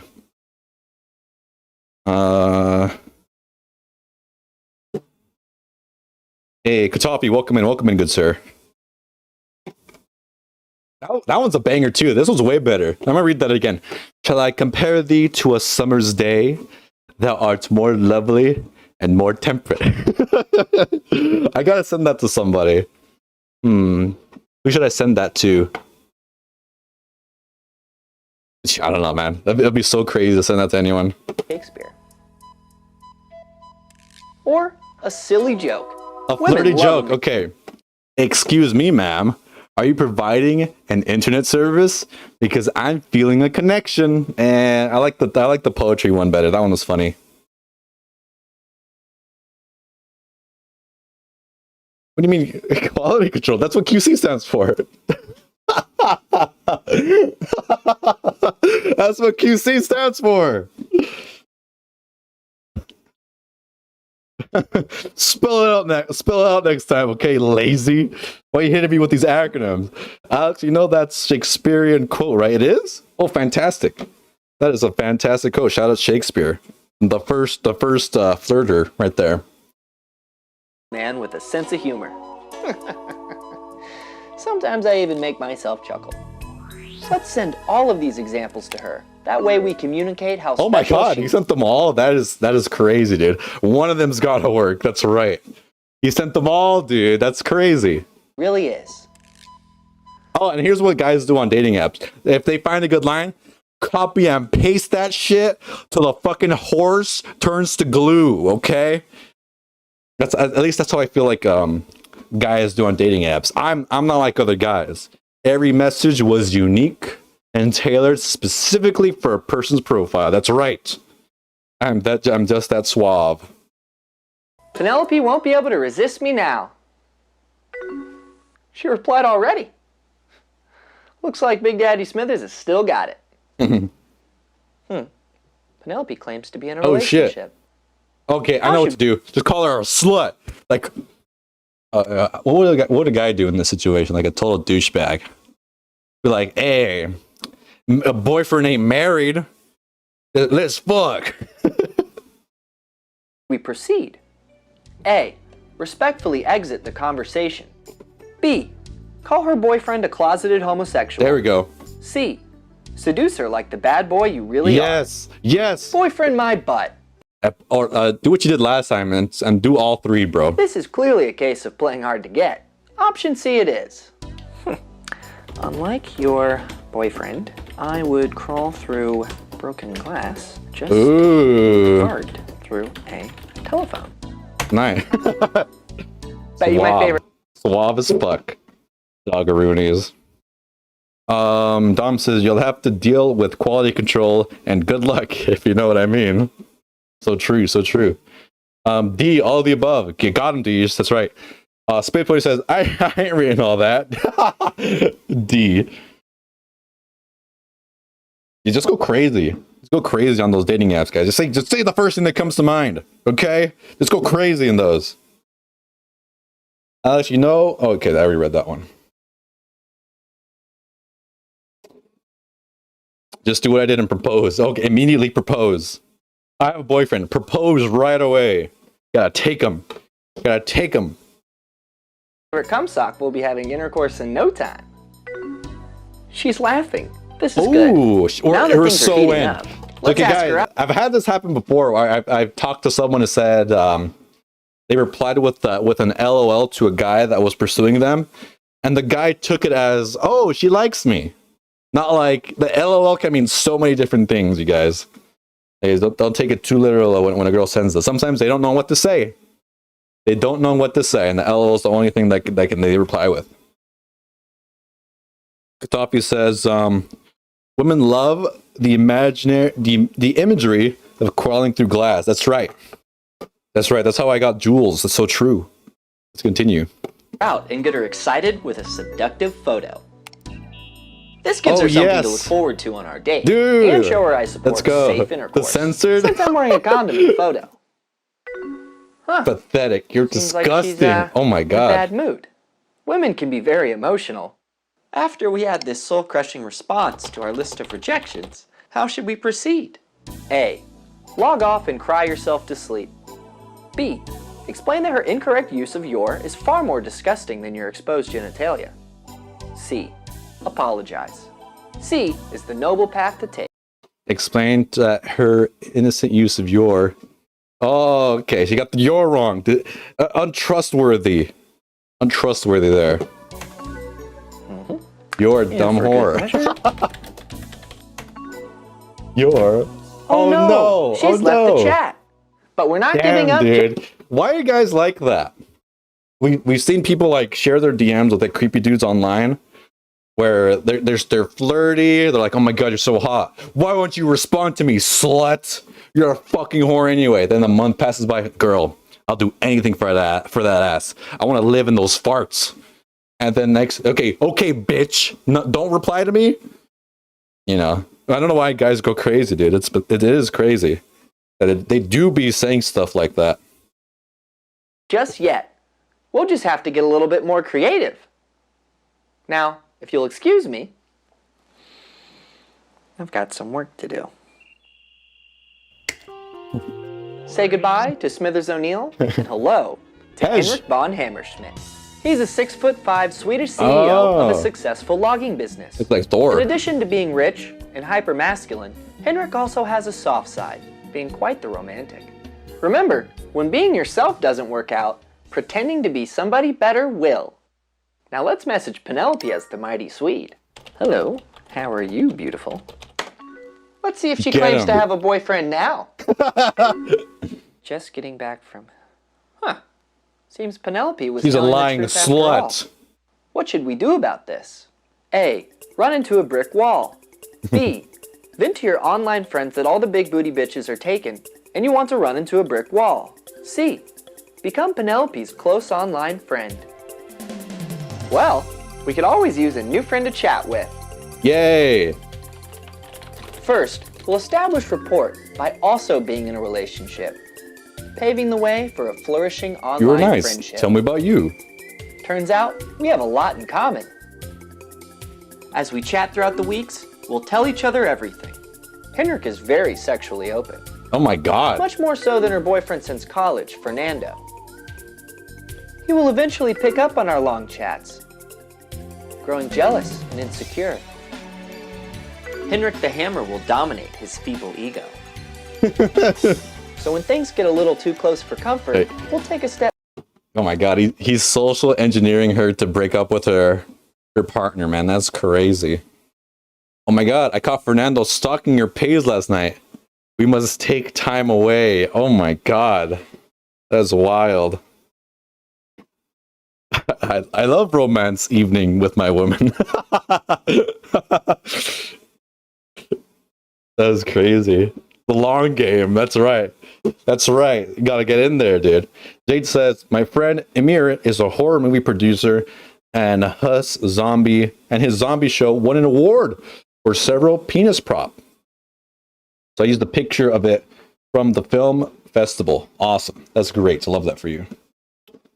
Mild AOL chat. So true. Wood. So true, Aria. You're so real for that one.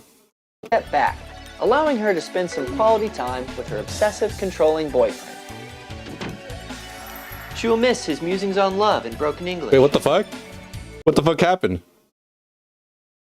Get a little too close for comfort, we'll take a step back. We must take allowing time her away. To spend some quality time No, with her don't go. I obsessive, need controlling you. boyfriend.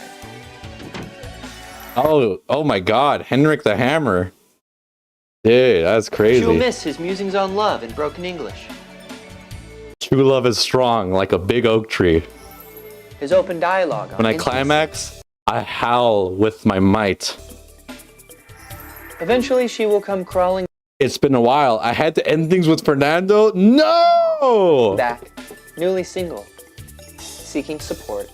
Could really use a Coincidentally, friend. my supermodel girlfriend will also Me and Elsa are done too. I thirst for freedom. be out of the picture. And as we continue to chat, Do you think soulmates exist? Of course. Why ask? I'm not sure anymore. Do not doubt your heart. Can I tell you something? well past the breakup, she won't be able to resist Anything. a certain confession. I have a crush on you. Let's go. We're so in there, bro. We're so fucking in there right now. My hands are getting sweaty, dude. This is good. This is good times.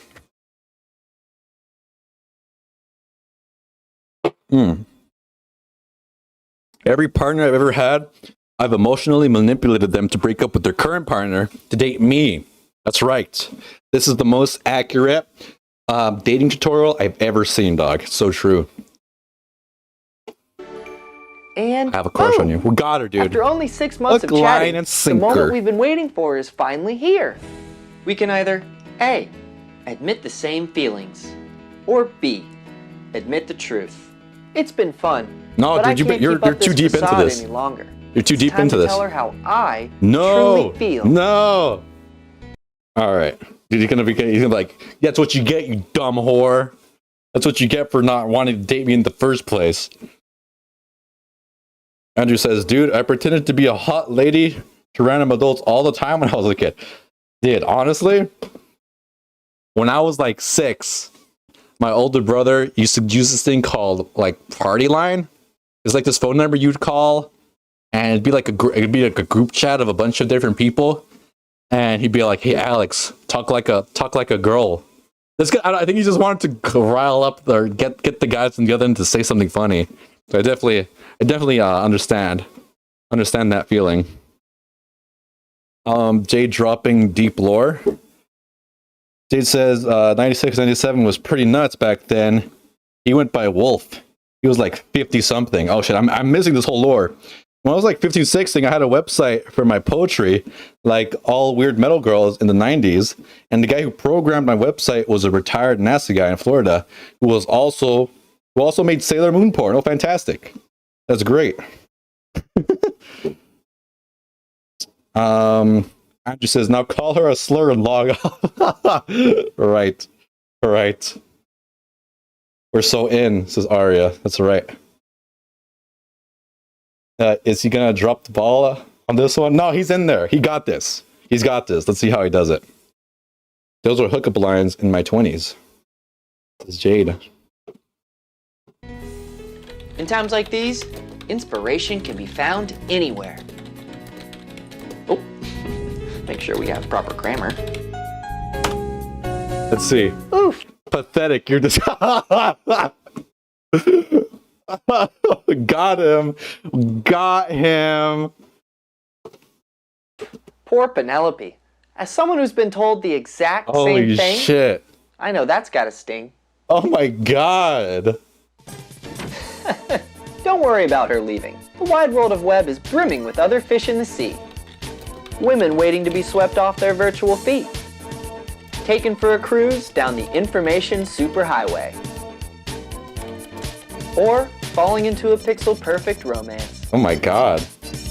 So don't be afraid to put yourself out there and search for love out in the wide world of web. That was great. Guys, make sure to subscribe to Sky Corp Home Video. They only have 469,000 subscribers. They can really use the support from the asexual army, okay? They really need all those subs. Coming up next, since the poker stream have been so fun, and one of the best moments was that hand where the dude had like a full house and he was slow playing the other guy who had nothing. He was bluffing. He went all in and he fucking almost cried how badly he lost. So I think it'd be really fun to watch this poker video. It got recommended to me when poker players lose to a royal flush. And as we all know, it's the best hand in poker, baby. That's right. Let's check it out. It's heartbreaking when I pre-watched the first 2 minutes and 19 seconds, okay? Don't at me. Take a swig of water. Did you guys like that last video? I'm gonna go off screen to scratch my buns really quick. You guys have to pay extra for that one. All right, and we are back. I could have been doing anything off screen, and you would have no clue. You'd have no idea. Ah. All right. Let's check it out. Oh, let me read the chat really quick. Thank you guys so much for joining us. We're about 2/3 of the way to tonight's program. Hope everyone's having a good time tonight. Those are hookup lines. I met him at a Wiccan chat room on Web TV. The CRT is painfully familiar. Those party lines were basically Tinder. It didn't seem like that. Like, dude, when I heard my brother on those party lines, it was like 5 dudes and maybe 1 lady. All the dudes sounded super cringe. As a nerd girl, you could literally dial up a nerd on demand and meet up. It was nuts at the time. OMG. I remember leaving the house at 11 p.m. on a Friday and getting home at 430/5. Damn. That's crazy, dude. Where do we sign up to watch Touch Your Butt? Wouldn't you like to know, huh? Wouldn't you like to know? I love this program. Says M. Mooney. I'm gonna pin that. That was funny. Replace pinned. All right. Let's watch this poker video. In poker, there's regular bad luck, and then there's losing to a royal flush. By the way, shout out to my sister Aria if she's still watching. The only reason I'm slightly interested in poker was because I saw her play a lot of Texas Hold'em on Facebook back in the day. Bad luck. In this video, we're diving into the most heartbreaking, jaw-dropping, wallet-emptying moments where poker players ran headfirst into the royal wall. Let's get right into it. If you thought getting your aces cracked is a bad beat, imagine getting them cracked by a royal flush. Seems the audio's a little low, but Doggeroonies. Man, let's crank that shit. This is exactly what happens in this next hand. We're at the 2012 EPT main event in Barcelona, where players are competing for a top prize of 1 million euros. And we're in for an exciting hand as 1 million euros? That's like $500 USD, dude. That's pretty high stakes right there. That's crazy. Premium hands. Juha Helppi opens the action with the big slick in early position, and his fellow countryman, Jani Sointula, wakes up with pocket aces in the cutoff. Pocket aces, let's go. Goes for a 3-bet, and the action folds back to Juha. He certainly has the option of going for a re-raise, since this makes it a lot easier to play. Such an exciting and hand. If his opponent comes over the top with an all-in jam, he can make a tight fold without losing a lot of chips in the process. But Juha makes the call, and we're guaranteed to see some fireworks post-flop. Juha is way behind at the moment, but the flop changes everything. Helppi flops the nuts flush. The nuts. He quickly checks. He has the nuts. The problem with flopping such a It's very monstrous fitting. hand is that Talking about the nuts after we talk about that balls video, right? Very fitting right here. it's very hard to actually get paid off by your opponent. That's why he decides to slow play, hoping his opponent has some sort of overpair like aces or kings, or maybe even a set. But Jani checks behind, rightfully terrified of those 3 clubs on the board. The turn is another club, a terrible card that threatens to completely kill any potential action. It was hard for Juha to get paid on the flop, and now it feels almost impossible. And just when you think that board runout could not get any crazier, the river comes. The Queen of Clubs. Juha Helppi hits the card in the entire deck. Nice. That he makes his hand completely unbeatable out of the others. He had less than 1 in 47,000 chance of hitting that river card, and now Sointula's aces, which were an 87% favorite pre-flop, are now worth nothing more than a used napkin. Helppi now has the ultimate nuts, but how the hell are you supposed to get paid off in a spot like this? He goes for a tiny bet, hoping to at least get some value out of his monster. And sure enough, Jani makes the call, but he already knows his aces are probably no good. It's heartbreaking when your pocket rockets don't hold up, but it's nothing compared to the sick bad beat we have coming up next. Getting sucked out on the river. I want to see someone go fucking crazy, okay? That was like a Miley. That guy was a little upset, like, yeah, man, I had pocket aces, I fucking lost. But he was a little disappointed there. But I want to see a crazy crash out on one of these. I want to see someone fucking flip the table from losing to a royal flush. That's my dream. I want to see someone go crazy right now.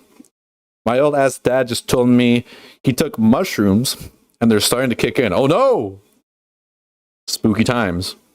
I learned how to do makeup from the drag queens at the strip club next to the underage coffee bar I play music at all the time. Oh, that's fantastic. That's how I learned how to do my makeup too. I like to chill with all types of people. I don't have a problem with any group really, except Jehovah's Witness. For some reason, they seem to seek me out. For some reason. That's crazy, as Jules said. Nuts, get it? So true, sir. You're so funny. I wish I made that joke sooner.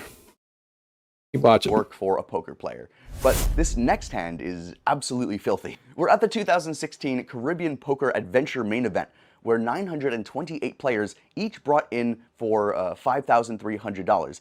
Out of more than 900 players, only 31 remain. And as we get closer to the bubble stage of the tournament, every decision and every chip counts. Paul Tedeschi opens the action in the middle position. Philip McAllister is sitting on the button and makes the call. Fabian Choria is getting a good price on the call, so he comes along. Hey, look, he has a fun little... Dude, he stacked his fucking chips like a pyramid, dude. That's fun. The flop is at Queen 8-4 with a flush draw, and the action checks to McAllister, and he fires a small bet. Both players make the call, so it's safe to assume that everyone has something to play for. Hey, they don't have the card readers? I want to see what their hands are, dude. An action card. Both players check to McAllister again, and he fires another barrel. Rabah makes the call, and the action is back on Tedeschi, who takes everyone by surprise with a sudden all-in jam. Both players make the call, and we go 3 ways to the river. One way or another, at least one is getting knocked out of the tournament. The river is an ace of hearts, another action card. An ace completes a potential straight, as well as a number of flush draws. Rabah bets out 300,000 chips, which looks like a small blocker bet, but McAllister is not interested in a cheap showdown. McAllister off the hand. So 300,000 into the side pot. Tedeschi competing for the main pot of 1.4 million. And now, McAllister moves all in, and he's got Rabah covered. Three-way How does all in, everyone this is have crazy. a hand here? I have no idea. Dude, when it's so crazy that you have to stand up like, fuck, man. I put my life savings in this tournament. I gotta hit the nuts. I need the nuts. Has committed most of his stack in this hand. He's got 851k left. Over a mil. Dude, I put my child's college fund into this. I gotta win the nuts. 7-5, I think.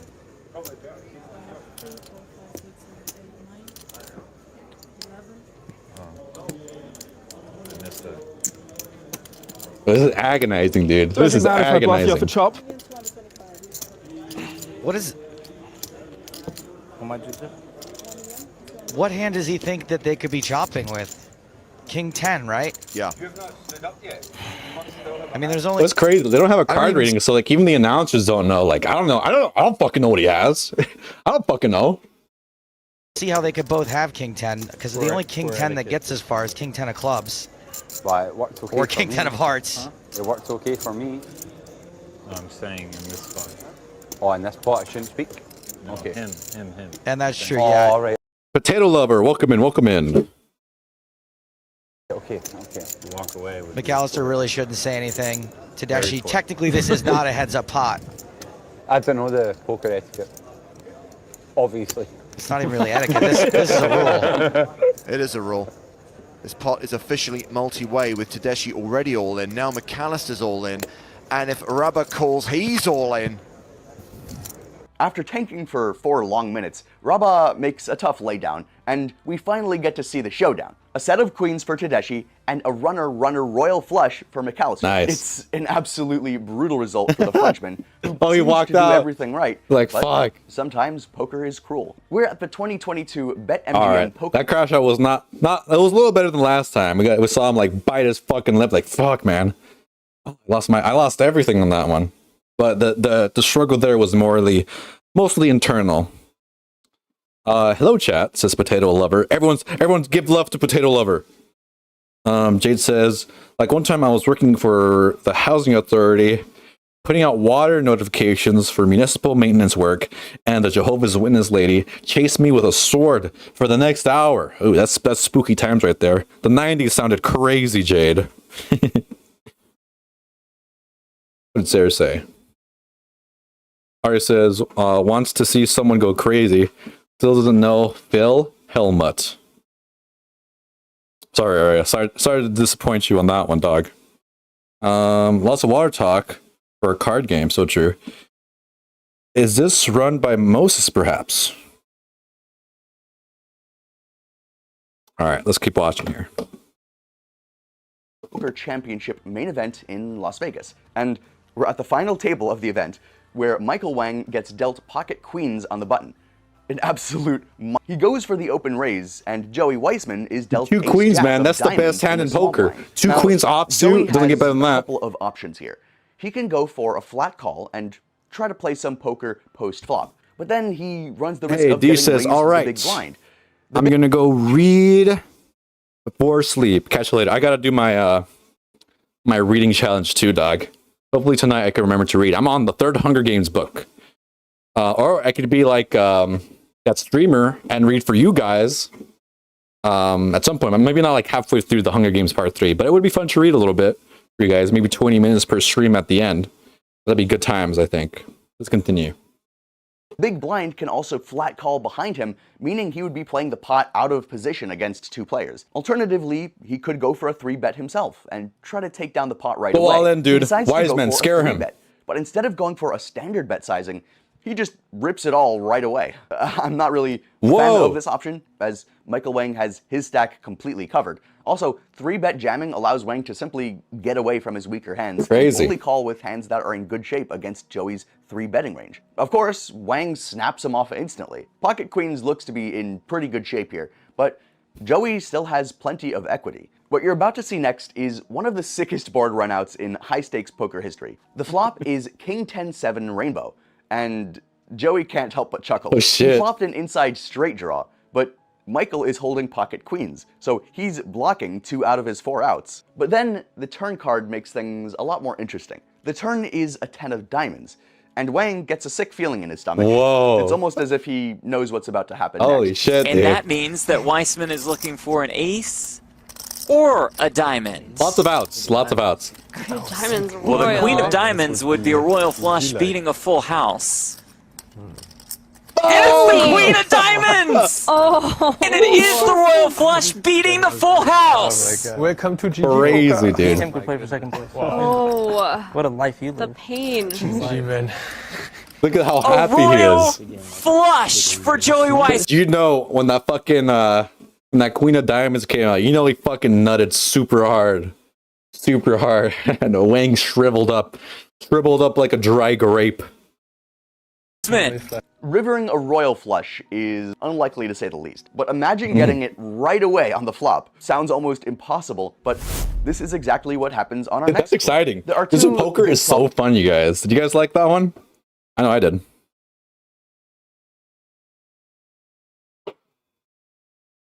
Yeah. Oh, is that Raider Andy? I just got back, took the night to catch up on some Pluribus. 1 episode away from finishing. I do not know what that series is, but sounds like a fun time. Isn't a royal flush with an ace?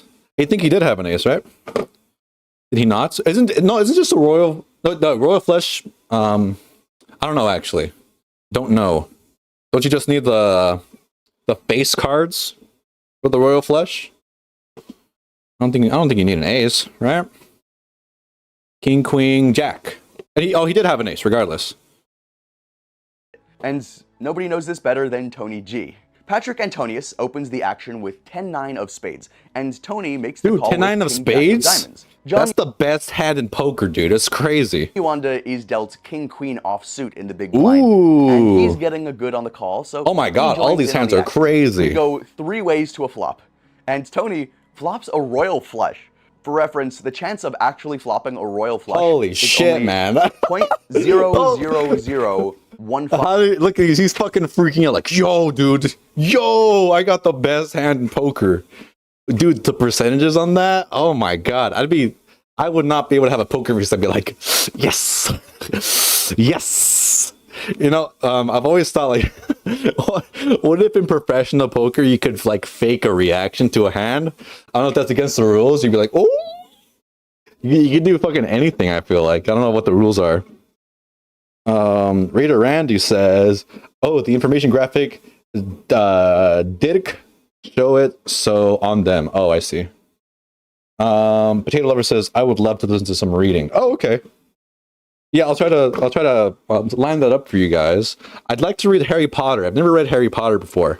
Would that be fun for me to read you guys? Would you like that? Would you like that? by 4%. Both players check, and Tony has no choice but to check back. There are very few hands that could reasonably give him action in a spot like this, apart from the occasional set or two-pair combos like ace-queen or ace-10. But why the fuck is Antonio still in there? That's a terrible hand, dude. This makes it very unlikely for him to have a set, because he would probably just be willing to 3-bet those hands instead of calling. Right, check it around. Tony check it around. has no choice but to slow play and just hope someone catches up on the turn. The turn is a nine of diamonds. He has a the two worst pairs. possible card for Tony. Antonius, this card makes it no. even less likely for him to get any action, given how scary the board looks. Antonius does improve to a 2-pair, but it's still a very weak hand on this board. Check it around again. Both players I dare you. check to Tony, and yet again, Tony has no choice but to check it back. The river is a queen. Check it around, dude. With a paired board, this gives Tony at least some hope he's going to get some action. A queen? Oh, no. And now Tony tries to milk at least some value from his royal. Dude, he has the 3 queens and a king. He thinks he has the best fucking hand right now. Unfortunately, there's no payday for Tony this time, as both his opponents let go of their hands. Aside from the crazy royal flush, we can also thank... Oh, okay, that one was not exciting at all. No one lost their life savings on that one. Shit. That was a crazy hand, though. for producing this legendary meme. Man, you fucking teased me, dude. And speaking of legendary poker moments, our next hand comes from the 2007 World Series of Poker main event. There were over 6,000 entries to this event, and the top prize is a whopping $8 million. We're at day 5 of the event, so the stakes are $8 million? That's 8 million USD, man. That's crazy. Real American dollars. Refreshing agua. Mickelson opens the action in the middle position. Right, let's see what Jade has to say right now. He says, you can mentally fuck with your opponents, but I was an escape artist and magician's assistant, so I'm not allowed on the floor. And I'm blacked out from working at my casino, at any casino. Oh shit. Magicians can't work or can't participate in professional poker tournaments. That's funny. I wonder why that, they did have that magician at that GPT poker tournament. Right, or the CPT, whatever that one is. That'd be funny. You like make the cards disappear, or you bring your own deck. Oh, Cameron, why are you fucking up, dude? I got a whole little attachment for you. Are you overheating? Is that what the issue is? You're connected to the Ethernet, my guy. What's wrong with you? There should be no issue with that phone right now. But I guess it is better than previous streams, I suppose. Alex, the voice actor, so true, Queen. Raider Randy says, back in my day, in HS, the World Series of Poker was popping off. We would all host poker tourneys. It was super fun. That's great. That's just good times right there. Hey, welcome in, Divine off the deep end. Welcome in, or Devin off the deep end.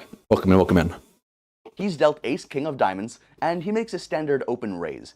Martin currently has the chip lead, so he can exert a ton of pressure on low stack players who are just hanging on for their whole tournament life.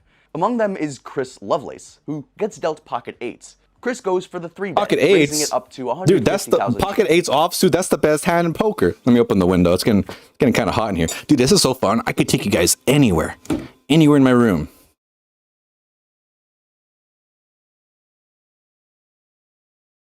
Shout out to Jules for this lovely glass.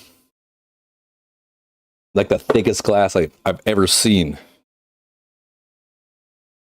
Diving, Alex. It's diving. Okay. All right. Lena, if that's your real name.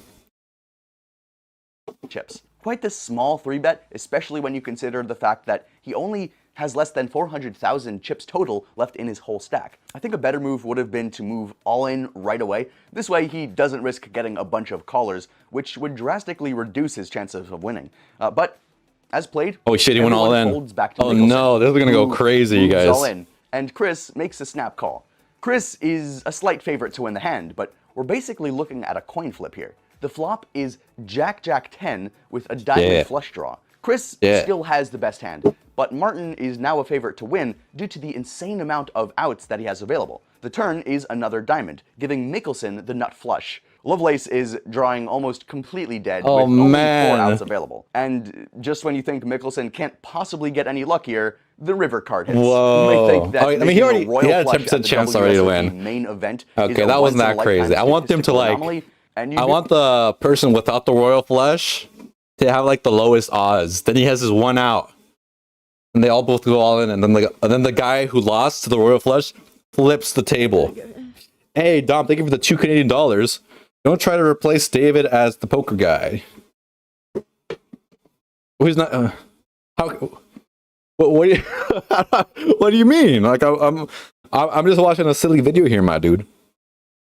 You know what I'm saying? You know what I'm saying? I am also AJ sometimes. Really? How the heck does diving off the deep end sometimes AJ? Make no goddamn sense, man. Doesn't make any sense. Be right. But this next hand shows that sometimes lightning can strike at the same place twice. This next hand might just be the worst bad beat in poker history. That's here. Oh my god, the worst bad beat. That's what I fucking want, man. Poker main event. One of the world's most prestigious and pressure-packed poker tournaments. We're so deep into this tournament, and emotions are high, and chips are flying. The atmosphere is electric, and this hand only adds fuel to the fire. At the center of all this chaos is Mabuchi, sitting on a monster hand. Across the table is Justin Phillips, who is about to make poker history. The pot has grown massive by the river, and the tensions are high. And then it happens. Mabuchi goes all in. Yo, this dude's cheating. He has fucking headphones on. What the hecker doodles?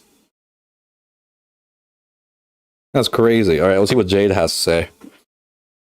Card shoes worth of decks. I also have to tell the police the handcuffs won't work on my arms, nor do shackles or zip ties. I can dislocate every bone in my body except my spine. That is insane, dude. Do you really have to disclose that? Hey, officer, I have to disclose something to you. I know magic, okay? I can break free out of anything you can do on me. So you have to tie me down by my spine. That's right. It's the only bone I can't dislocate. Phillips doesn't hesitate. He snap calls. What the table fuck? What a erupts. douchebag. Even the commentators are... Did you see how he fucking threw those chips in? Like, fuck your chips. Fuck this shit, dude.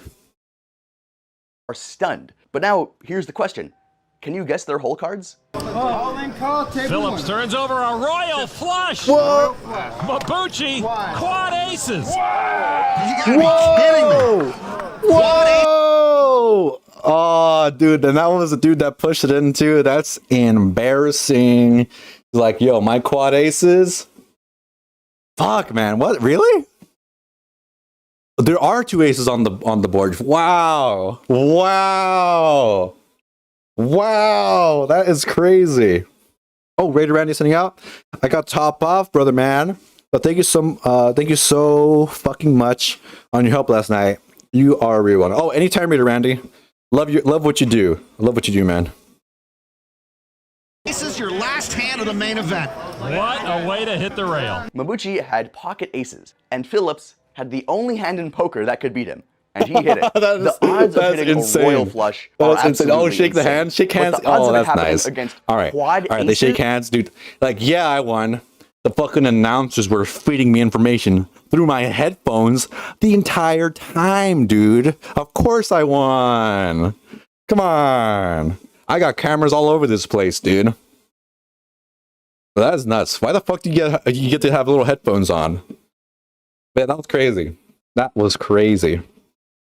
Is astronomical. 1 in 2.7 billion to be exact. This wasn't just a bad beat. 2.7 billion? Look, dude, he's fucking... However, as do you see how, like, sick that made him? He almost fell on the floor because of how badly he got beat. Like, you could physically feel the pain from that hand. That one was nuts. Nuts. Entertaining as it was, there's something that you guys don't know about this particular hand at the WSOP. It was actually a reenactment. The actual hand did in fact take place just as you saw it, but it wasn't originally captured on camera. What? But that was fake? It was fake? Oh my god, I feel so stupid for that one, chat. They got me. I thought that was real. I thought it was real. It was just such a sick hand, they actually just decided to film it to capture the I'm drama such a of the incident. sucker. But this I'm such a sucker last for hand that one. you're allowed to see is as raw and as That fucking better be, you goddamn asshole. You tricked me. I've been tricked. Hey, Saucy Dancer, welcome in, good sir. Potato Lover says, I have overbending, sorry, English, question mark, in my joints, so I can also get handcuffs if they aren't super tight, which sucks, since I have a super sensitive skin. My sister has that, Jade. Her knees bend backwards. Ew. That doesn't sound very good. Hey, bubbly, welcome in. I just got here. Paul is asking about my spectrum. Oh shit, I forgot the poll is still... I don't see the poll on here. I don't see the poll anymore. Anyways, we'll just leave that up. We'll just leave that up for you guys. authentic as it gets, too. In our last clip, we have another dramatic showdown between two premium hands. This hand comes from the 2010 North American Poker Tour main event, and Jaser Mercier makes the standard open raise with pocket kings in the middle position. Matt Glantz flat calls on the button. Chris Moneymaker is dealt ace-king of clubs in the big blind. This is a great opportunity for a 3-bet squeeze, and this is exactly what Chris does. He goes for a relatively small raise, and you just know that Mercier loves wait a the action minute. he's getting. Isn't that like, that's like the normie dude who entered this like really high stakes tournament, and he won like all the money. Like, he's not a professional player, right? I think I saw like a video about that guy. Oh, who's going to bed? Oh, good night, Texas Spoon Tappa. Thank you so much for joining us. Really appreciate you. Have a good one. See ya.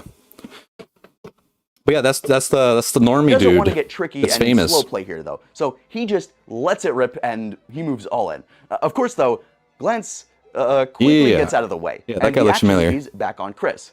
Ace-King is already in tough shape against Jason's range.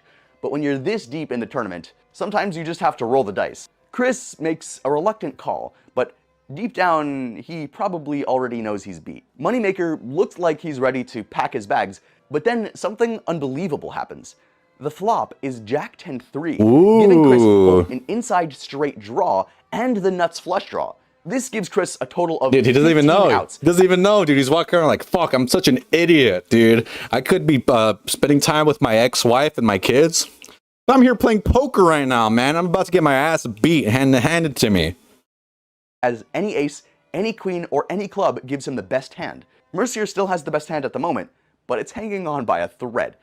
Oh, and of shit. course, And it Chris flips. doesn't even It know flips it yet, again. because he just can't seem to get himself to look at the board at all. About to lose his hand.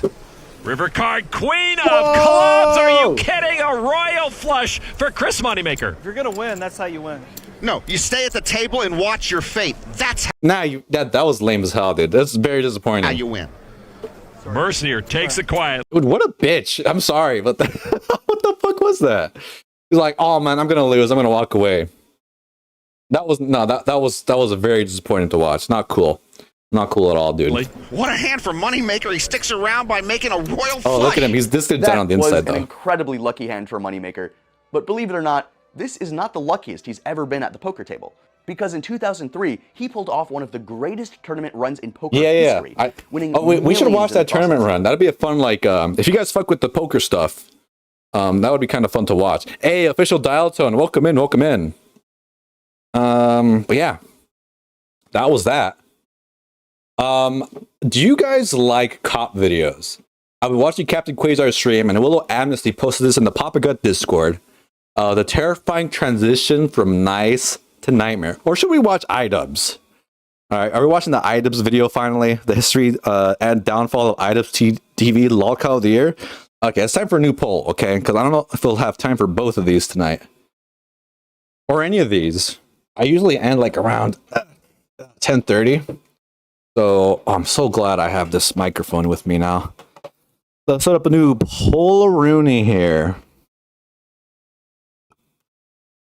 So I'll end the poll there. End the poll. Hey, over half the audience is autistic. Love that for you guys.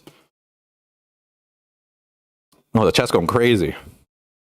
All right, new poll here. Start poll. Idubbbz or cop video?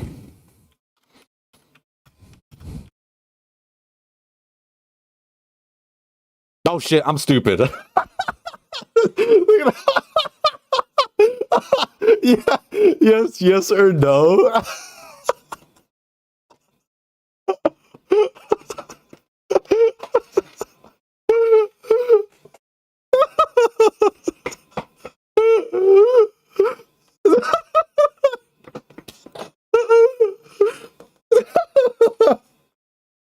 I'm fucking crying. Oh my god.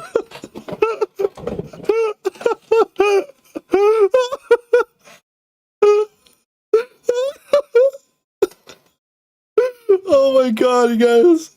Give me a second. Oh god. He's autistic. Oh god. I'm sweating from that one. Holy shit. This is officially the worst poll in the HG universe. Okay. Stop making me laugh. I gotta reset the poll here. God, I wish you guys could see my face. I was laughing so hard at that. Alright, I'll fix it. We'll fix this time. Alright. Idubbbz or cop video. Also, Idubbbz is spelled with 3 B's, by the way. I want to do it again just for fun. Idubbbz. Ooh, cop video. Cop video. Oh shit, that was great.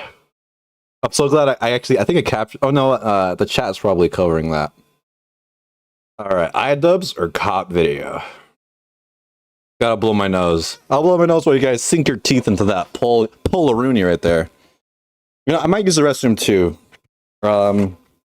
Mayhaps I'll play another song for you guys.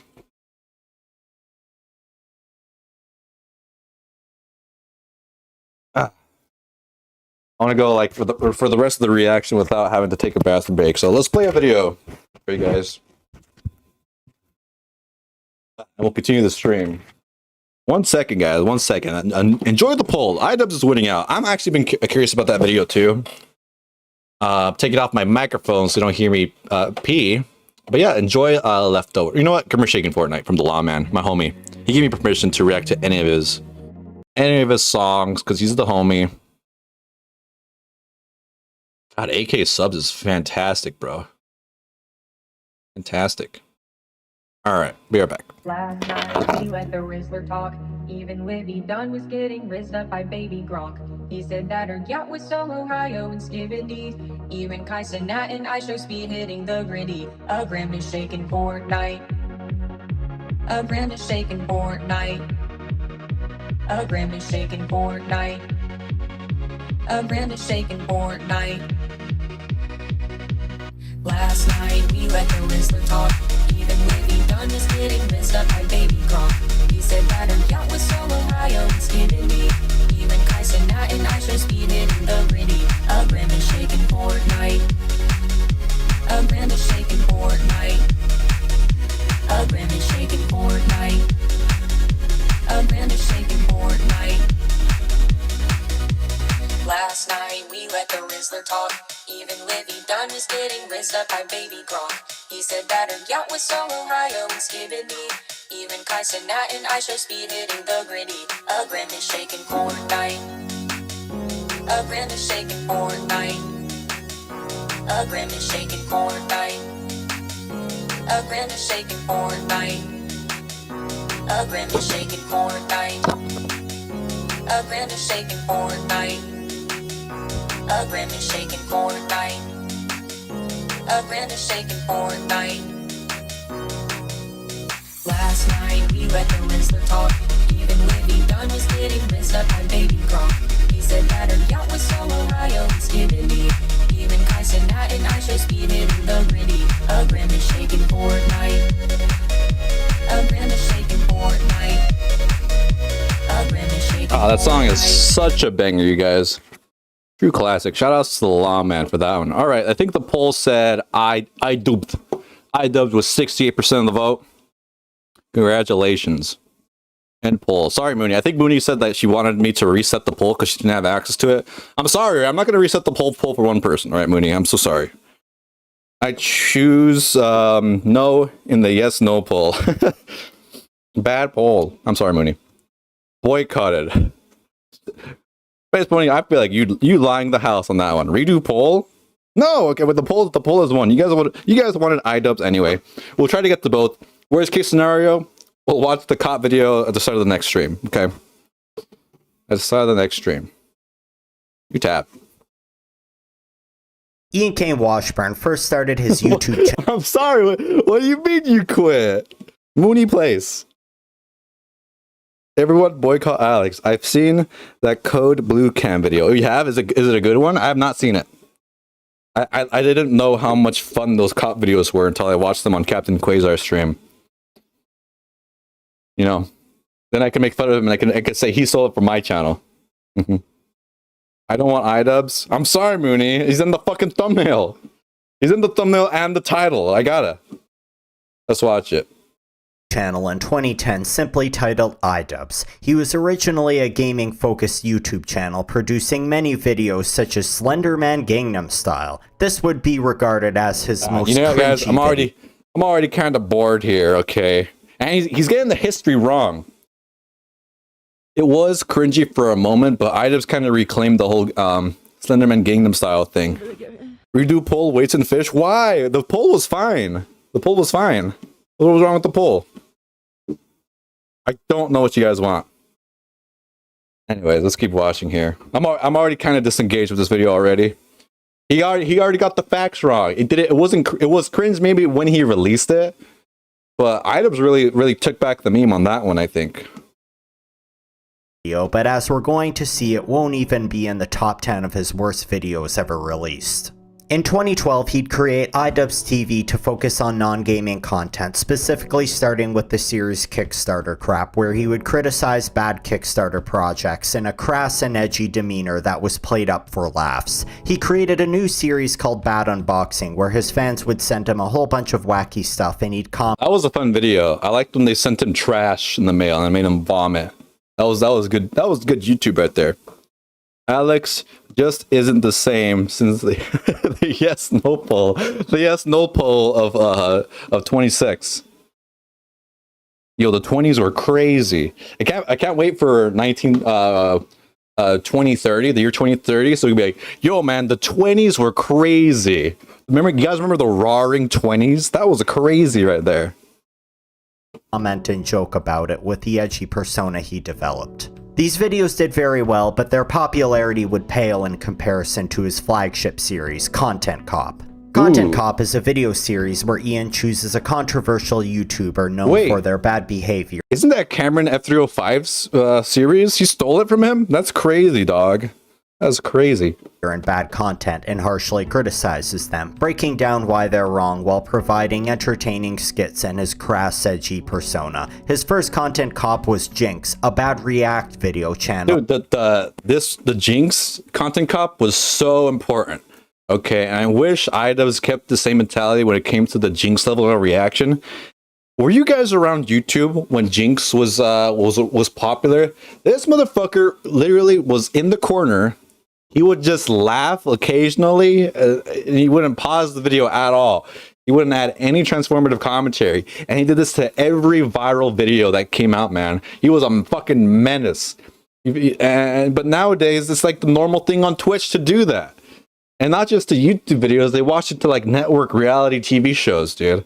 The copyright infringement on Twitch is insane. I can't even watch a Caleb Hammer video and say something sexual or else it gets taken down on YouTube, man. It's crazy. Arya says, the yes no poll of 2K26 debacle. So true. This guy's voice is a 4 out of 10. Yeah, Andrew, I was thinking the same thing. I'm like, this is not the kind of voice I want for my video essays. You know what I'm saying? If it gets too annoying, we'll bow out, all right? This dude needs to work on his EQ. This is not a good video essay voice. I'm sorry, Slop Roach. I'm just roasting the shit out of you here, okay? Let's continue. But the views are up, so I have to keep watching. Who would play other people's videos in their entirety while providing very little commentary to it. He would also criticize Keemstar for having a manipulative, phony news YouTube channel, but his most famous Content Cop would be on Leafy is Here, who is known for bullying vulnerable people online. This stupid ass chin. Look at your little chinny chin.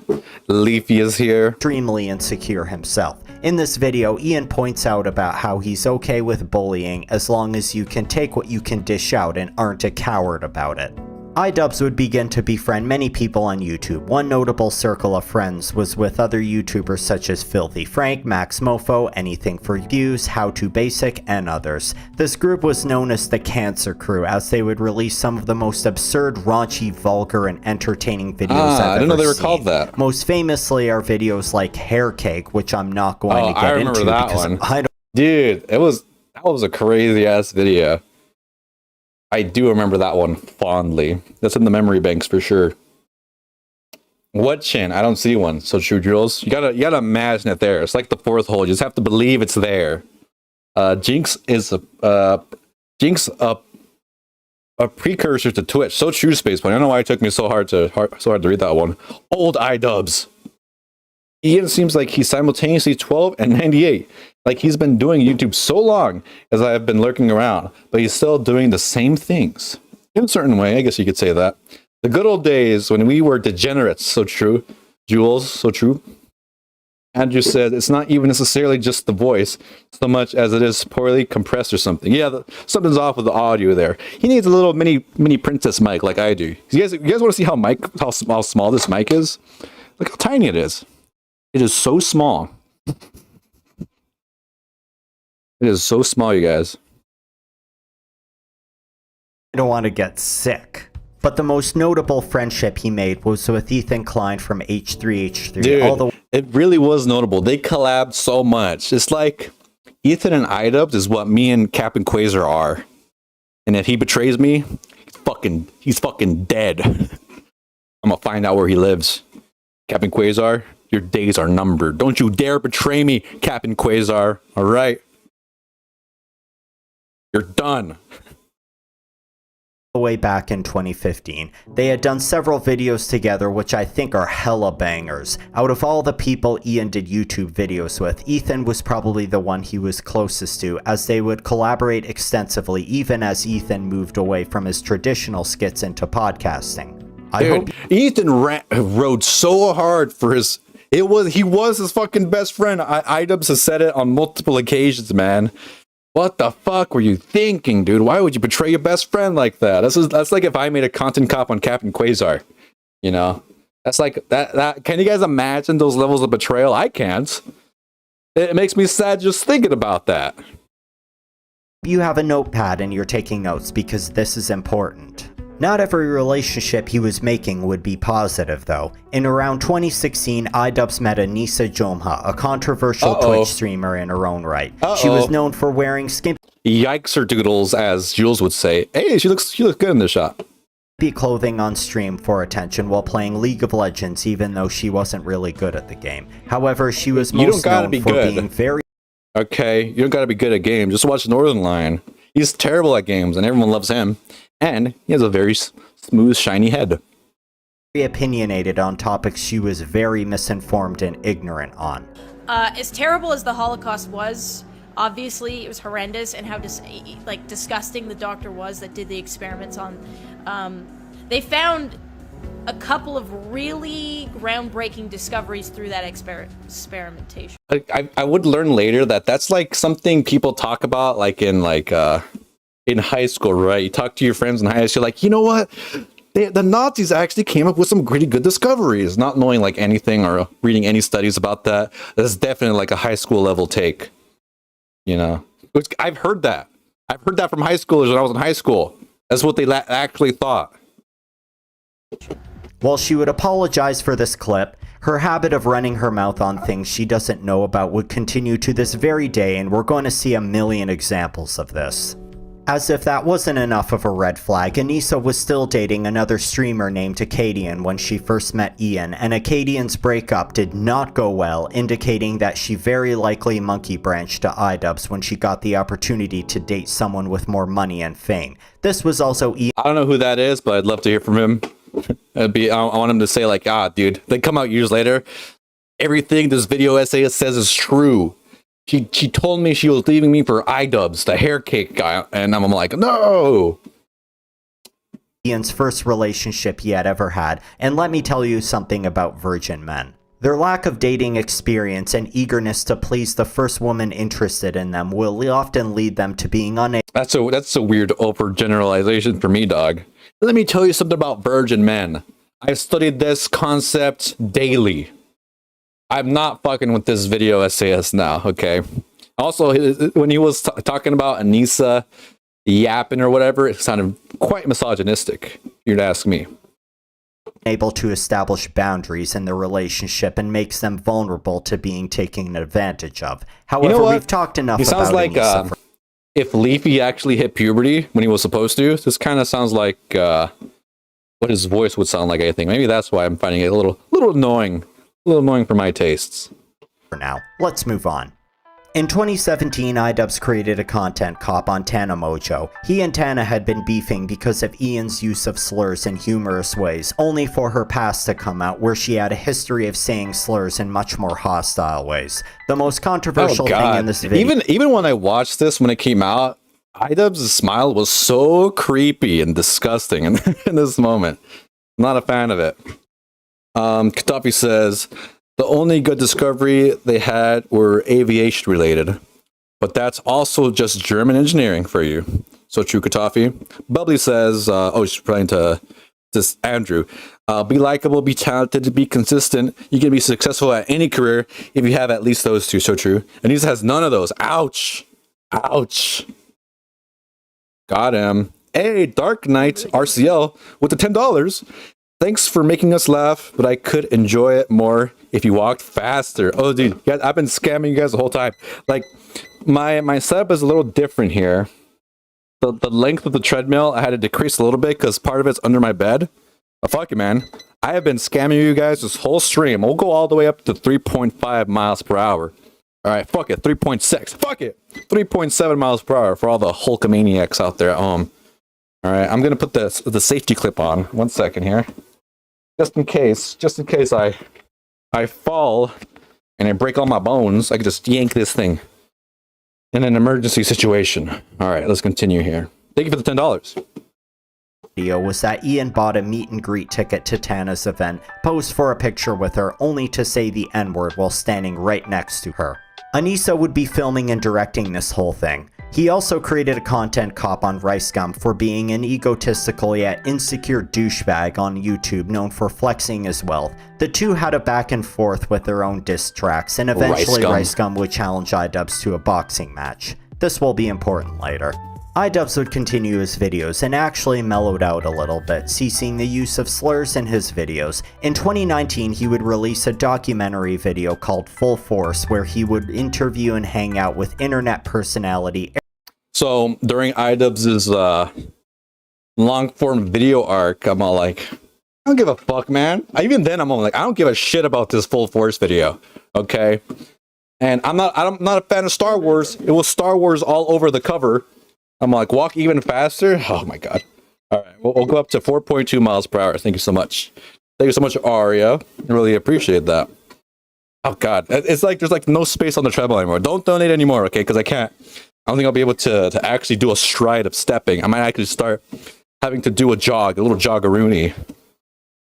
What the fuck was I saying? You guys are distracting me. Oh yeah, the Full Force documentary. It had Star Wars on the thumbnail. Star Wars related things. I'm like, I don't give a fuck about Star Wars, okay? I'm not watching this crap. So this whole arc, this whole era, I do not care about at all. Let's continue. Airsoft Fatty. This signaled a shift in Ian's content, as this video was more wholesome and down to earth, and most importantly, no slurs. This was, however, a welcome change, as this video was super popular and well received. This was proof that Ian could change his content to be less edgy and it would still just be the modern well-liked. Idubbbz fans? What the fuck? There are no modern Idubbbz fans. What the heck are doodles? Anyways, we'll read it anyway. I am okay with Idubbbz refusing to say slurs. That's not the problem I have with him nowadays. Please acknowledge this before you type your angry comment below. Okay, this message is literally for no one. There's only 100 people watching his lives, half of which are probably haters, okay? As long as the content itself was, well, you know, actually good. And then everything changed when the OnlyFans attacked.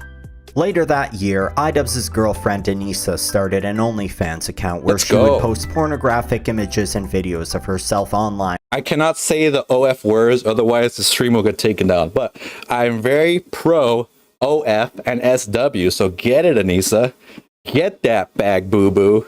And for random men on the internet to jack off to. This was a very odd move, as those two were already doing very well for themselves in terms of money and didn't need Here's where I think I differ with most of the haters when it comes to Idubbbz.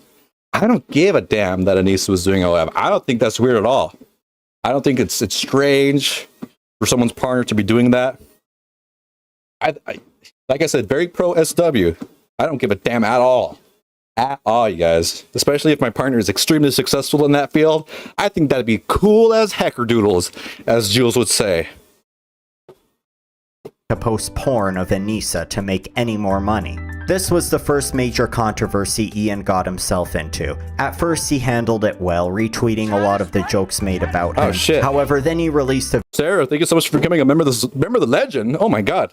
That's like one of my high tiers right there. I'll increase the speed just a little bit for you, okay? Whew. What does Jade say? Jade says, I took dietitian classes and my boyfriend runs 5 miles a day at the gym for his treatment plan.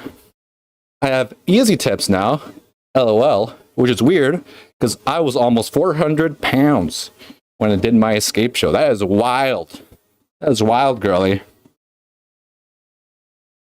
What does Sarah say? Sorry, let me scroll up here. Sorry, I'm missing some of these chats. Doggeroons. Oh, I'm in the top chat. No wonder. I'm not going to say that, Jules. I can't say that. Andrew says, I really like the Dax Flame one. But that's by nature of Dax's negative charisma, wrapping all the way around into swagger. I don't know anything about Dax Flames, so I have no opinions on that. Sarah says, I was in a spat with Dark. I was going to tell him to donate to go slower. Well, you did the opposite. Oh God, I'm all sweaty now. I'm sweating it up. Let's continue watching. We might not finish this video, by the way. A very controversial video where for the first time he would actually show insecurity. Why the fuck is with his mustache? His facial hair looks horrible. You look like a future PDF file, dude. All the people taking issue with his wife posting nudes of herself online. This was the point of no return. Eventually, Anissa would marry Idubbbz, becoming his wife. However, people noticed something strange. Ian took Anissa's last name, going from Ian Washburn to Ian Jomha. When Anissa addressed this— Dylan, don't you do that subscribe, unsubscribe, resubscribe thing, okay? Hey, Alec, just curious, what state are you? And I forget, Kelly. That's right, I'm in California. Oh no, I doxed myself. No! No! Everyone forget you heard that. Forget you heard that, okay? Walk faster. I'm walking pretty fast right now, She acted super disrespectfully when talking about Ian's name. My name over his last name is because his last name is like just objectively ugly. It's just like an ugly last name. Like Washburn sounds horrendous. I show this clip to— So I gotta be real with Anissa. It's not the sexiest last name of all time. It's not too bad. I give it maybe like a 5 out of 10 in the sexiness level in terms of last names. Regardless of where it is. I would never say that about my partner's last name. That is mean as heckerdoodles, as Jules would say. That's right.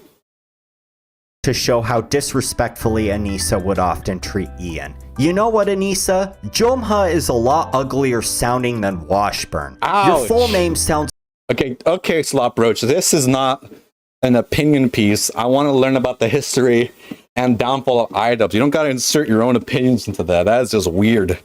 That is weird as heckerdoodles, as Jules would say. This dude's like, well, I think your name's ugly. How do you like them apples, Anissa? No, I think Jomha's actually a nicer sounding last name than Washburn, but it's not by much, okay? If on the sexiness level, a Washburn is like a 4 out of 10, Jomha would be like a 6 out of 10. This is my personal opinion. It's going to vary from person to person, of course. That's just what I think.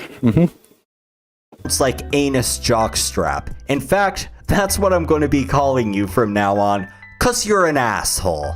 Shortly afterwards, Idubbbz— Alright, I'm sorry to bail. That was not funny in the slightest. We'll keep watching, though. We'll keep watching. made a documentary with Sam Hyde, a controversial comedian who is also known for his crass and edgy humor. Sam Hyde is definitely a sketchy guy in his own ways, but his brand of comedy was similar to Ian's back in the day, meaning that a lot of classic Idubbbz fans also enjoyed Sam Hyde. I wish Sam Hyde looks kind of like an evolved version of Idubbbz, and that's not a compliment. Doing the documentary, Sam Hyde would prank Ian by lying to him about his lifestyle and daily life, and get Ian to do a bunch of funny things such as boxing underneath an extremely sketchy underpass.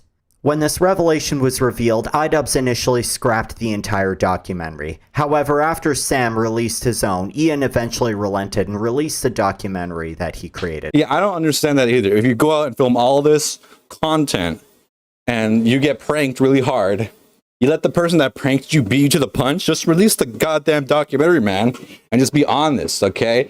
You don't gotta try to, come up with your own narrative. Work with what you got. All right? I always hated that whole arc. He got embarrassed by Sam Hyde for something that wasn't even that embarrassing. Despite this awkward interaction, Sam would try to collaborate with Ian in the future. At around the same time in late 2021, Ian would officially challenge Ricegum to a boxing match. Long story short, Ricegum chickened out, so Ian remember that when this video came out? an What is wrong with his eyes? His whole eye thing, I feel like the laser surgery fucked up his eyes. He looks so strange in this entire video. influencer boxing Dude, you're looking at two different spots. Whoop. event called Creator Clash, which was branded as a charity event. Remember this now.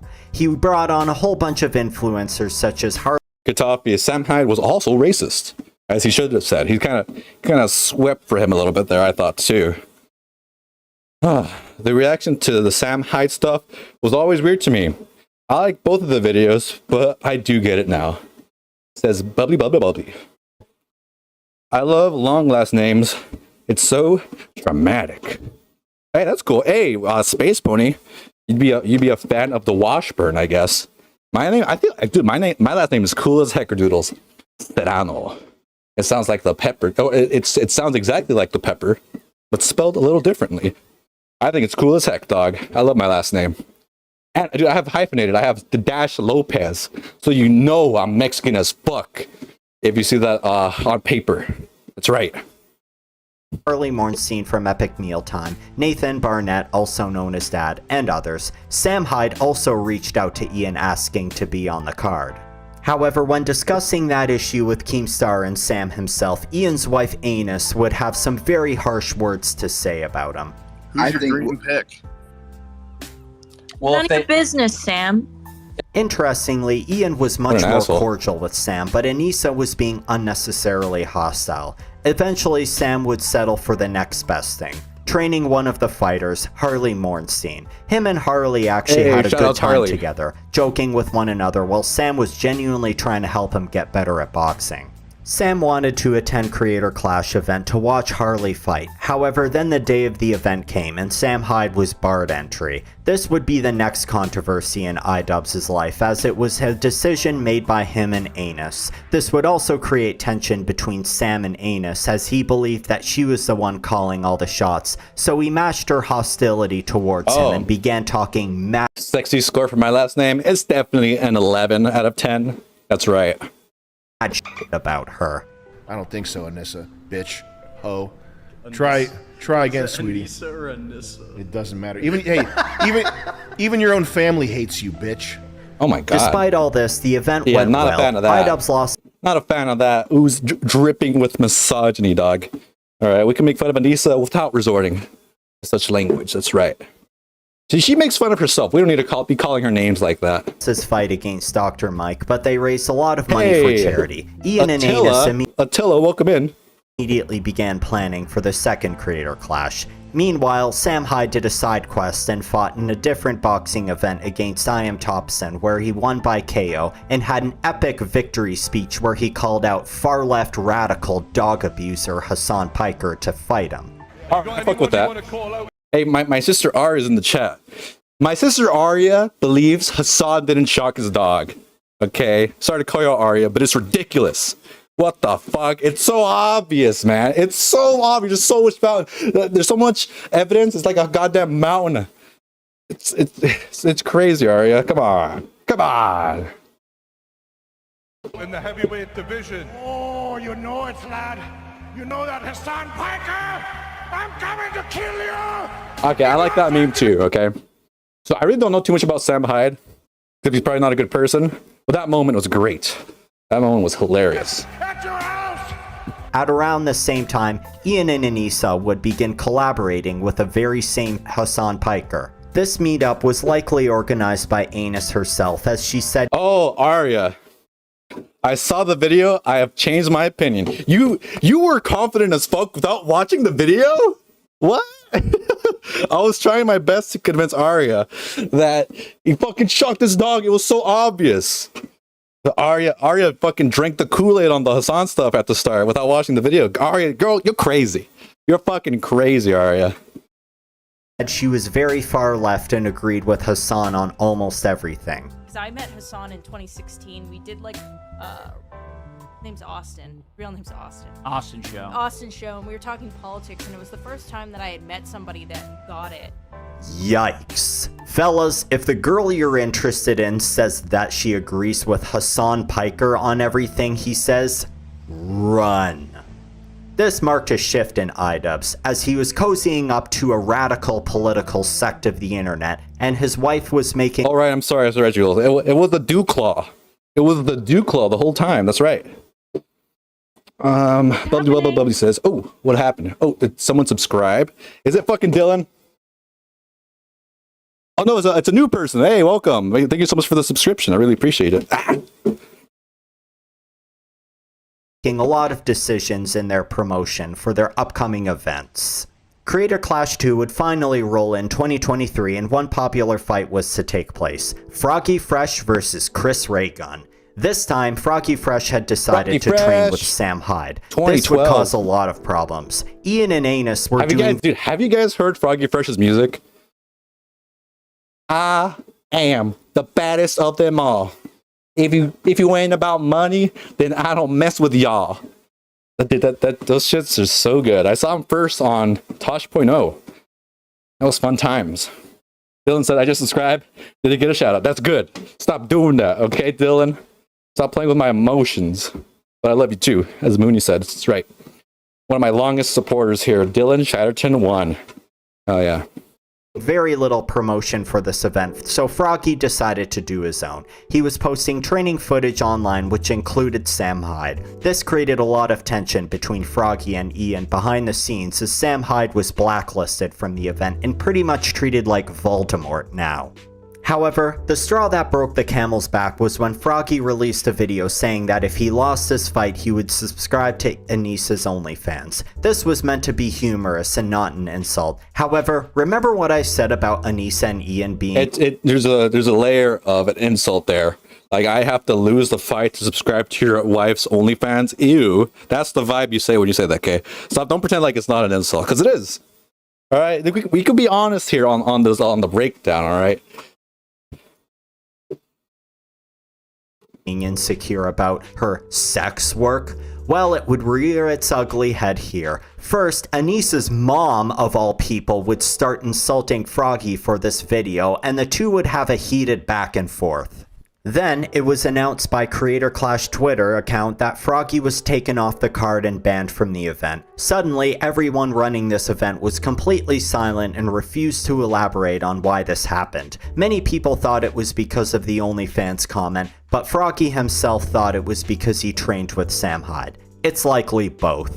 Eventually, the event would take place, and Idubbbz would lose once again, this time crying in his post-fight. So, now knowing the finances behind Creator Clash 2, you know he's crying for more than just one reason there. It's not because he has haters, it's because the event was a fucking failure, dude. You failed this event so hard, man. I feel like this event should like promote itself, right? Sorry, I had to take a break. I need to drink some water. This should be the easiest fucking thing to promote. You ask your boxers, you contract them. If you don't promote or you don't put out X amount of videos, you can't participate. All right. if each of the creators made 5 videos or 5 mentions in their videos, ticket sales would have been through the goddamn roof, okay? When I interview somebody, you know, I don't force them to like give me a shout out or ask them to collab, add the collab function. But I strongly encourage it, like, hey, it really helped me out if you gave me a shout out or you follow me back on Instagram so I could tag you. I feel like none of those conversations happened. It must have happened, dude. You know, and especially if this, like, you know, like if me, I'm just running a silly podcast. But if I'm running a charity event, I'd be much more strict on the shout outs, right? Wouldn't you guys? I feel like it's kind of obvious, especially if it's for like such an important cause. I'd be really on top of everyone. Oh, Andrew's going to bed. I'm falling asleep, friends. Good night, Andrew. Thank you so much for joining us tonight. We're only going to be streaming for about like another 15 or so minutes. We might not finish this video. I'm getting quite tired. Bubbly says, I thought they figured out for Creator Class 3 because no way they would do Creator Class 3 after Creator Class 2. I don't know if I've ever been more wrong in my life. Yeah, right? Like, I don't get that either. Why would you do the event again if the second one was such a failure? You would think, like, you know, you would want to fix the issues with what you did last time, but they did it worse. They did less. In fact, they harpooned their own fucking event by the nail in the coffin was the Content Cup H3. I don't know, man. Crazy stuff. Speech. People would make fun of Ian for this, but interestingly, Sam Hyde commented on this by saying that he didn't find Ian crying funny and even felt bad for him. You don't really have to be a bitch to start crying in that situation. So I didn't really... Oh, thanks, Sam Hyde. Thanks, dude. Such knowledge and wisdom. You know, if you're crying, you might not be considered a bitch. Thanks, dog. I didn't need Sam Hyde to fucking say that. So I feel like that should be obvious, right? It's very sad that he has to tell his audience that. That's just so weird to me. You know, I wasn't like, oh, he's crying, oh my god. I was just like, this kid just took so much head damage for nothing. Because his bitch girlfriend made him do it. Sam's no angel, but saying that... Yeah, Sam's no angel. That's putting it lightly, my guy. That was weird. May you dream of excellent skating. So true. So true, Katafi. You're so real for that. That he lives to harass Ian eternally is simply wrong. Right afterwards, Ian would address the Froggy Fresh drama where he revealed the reason he was kicked out of the event, and it was because he trained with Sam Hyde. However, the video is very disingenuous and has a lot of flaws. For example, he said he made it clear that he would kick Froggy Fresh out of the event if he continued posting footage of him training with Sam, but the leaked text messages showed that Froggy Fresh... By the way, I'm sure this has been talked to death already, but I don't have an issue with Idubbbz kicking out Froggy Fresh because he was partnering with the boxer that called his wife the B word. I'm like, come on, man. I would do the same thing too, of course. Wanted a clear yes or no answer. Well, I would want an apology, like, hey, apologize to my partner, or you're not fucking boxing, dude. From Ian on this question, and Ian never made it clear. Ian also says that Froggy always hated the event and never... When are we rewatching Content Courts? Gotta be honest with you, I don't think that'd be fun content for me. Honestly. I gotta be real with you guys. Content Courts, not my favorite series on H3. Sorry, I know I might have teased that to you guys at some point, but I'm liking the format of the Alex Life Super Show at the moment, which is like multiple short videos, not a 3-hour podcast. Wanted it to succeed, and he showed this by showing Froggy insulting the event. However, all the clips Ian showed were after Froggy Fresh was kicked from the event, painting a very disingenuous narrative. Another issue with the video is that Ian completely downplays his wife's behavior and says she's just trying to exist. But the reality is that Anissa is extremely involved in Ian's content. She's very... Well, yeah, I wouldn't downplay my partner. If my partner was being mean, I wouldn't downplay that either. But at the same time, I don't want my partner to be called the B word. All right? Very inflammatory online, and has even admitted that she does rage bait to get attention. When I did the rant that like got clipped and shared by like a bunch of people, I did that intentionally to... I hate to comment on her looks, but she looks like Will from Stranger Things with that bowl cut. I'm sorry. Be like ranty and interesting and eye-catching and like I did it with the intention of like getting it shared. Ian's constant defense of Anissa's behavior would grow more and more grating going forward. Later that week, Ian would release another Dylan says, I thought the content accords with AI Ian were some of the funniest things A3 has ever done. I you know, my opinions on AI Ian thing, I don't know, man. I personally don't think it was the peak comedy for H3. That's just my opinion. I do see, like, might be in the minority for that one. But yeah. Oh, speaking of Ian, I wanted to review his podcast. I might watch one of his episodes on stream or make a whole video about it. I'm very curious because I have not watched any of his shit. All right, but my expectations are very low. Let me just say that, which is fine because like when you're just starting out, my first episodes of my podcast, at least the first 5 or so, I didn't think were that great either. Heavily flawed video called I Miss the Old Idubbbz, where he condemns his old Content Cop videos, saying they were just straight up harassment. And hey, you know what? Maybe it is worth rewatching since my memories of AI Ian aren't that great. I guess I just don't remember him being all that funny. But I know, like I said, I'm in the minority. People loved Ian in general. Oh, fine. All right, let's keep watching here. I mean, yeah, let's keep watching.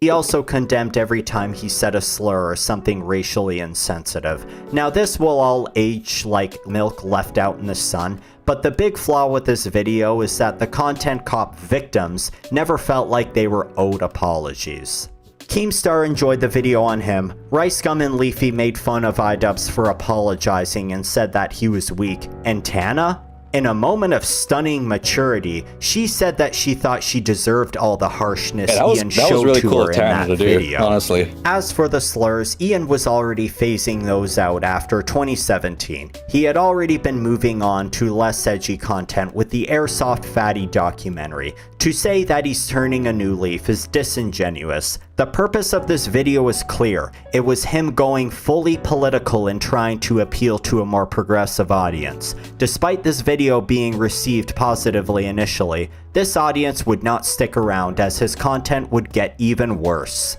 Later that month, Ian would destroy the goodwill he built up with his last video with a new one, The Sad Reality of CC2. Here he revealed that the event had lost money and raised $0 for charity. Alright guys, I'm out on this video, okay? We're already at the point where I'm like, I'm very familiar with the history, who cares? Alright, Idubbbz is a lolcow. Oh man, we should have fucking started watching from the end. I love all like the Stoic Chronicles stuff here at the end here. Okay, so we could... This is more Froggy Fresh drama? Ah man, who cares?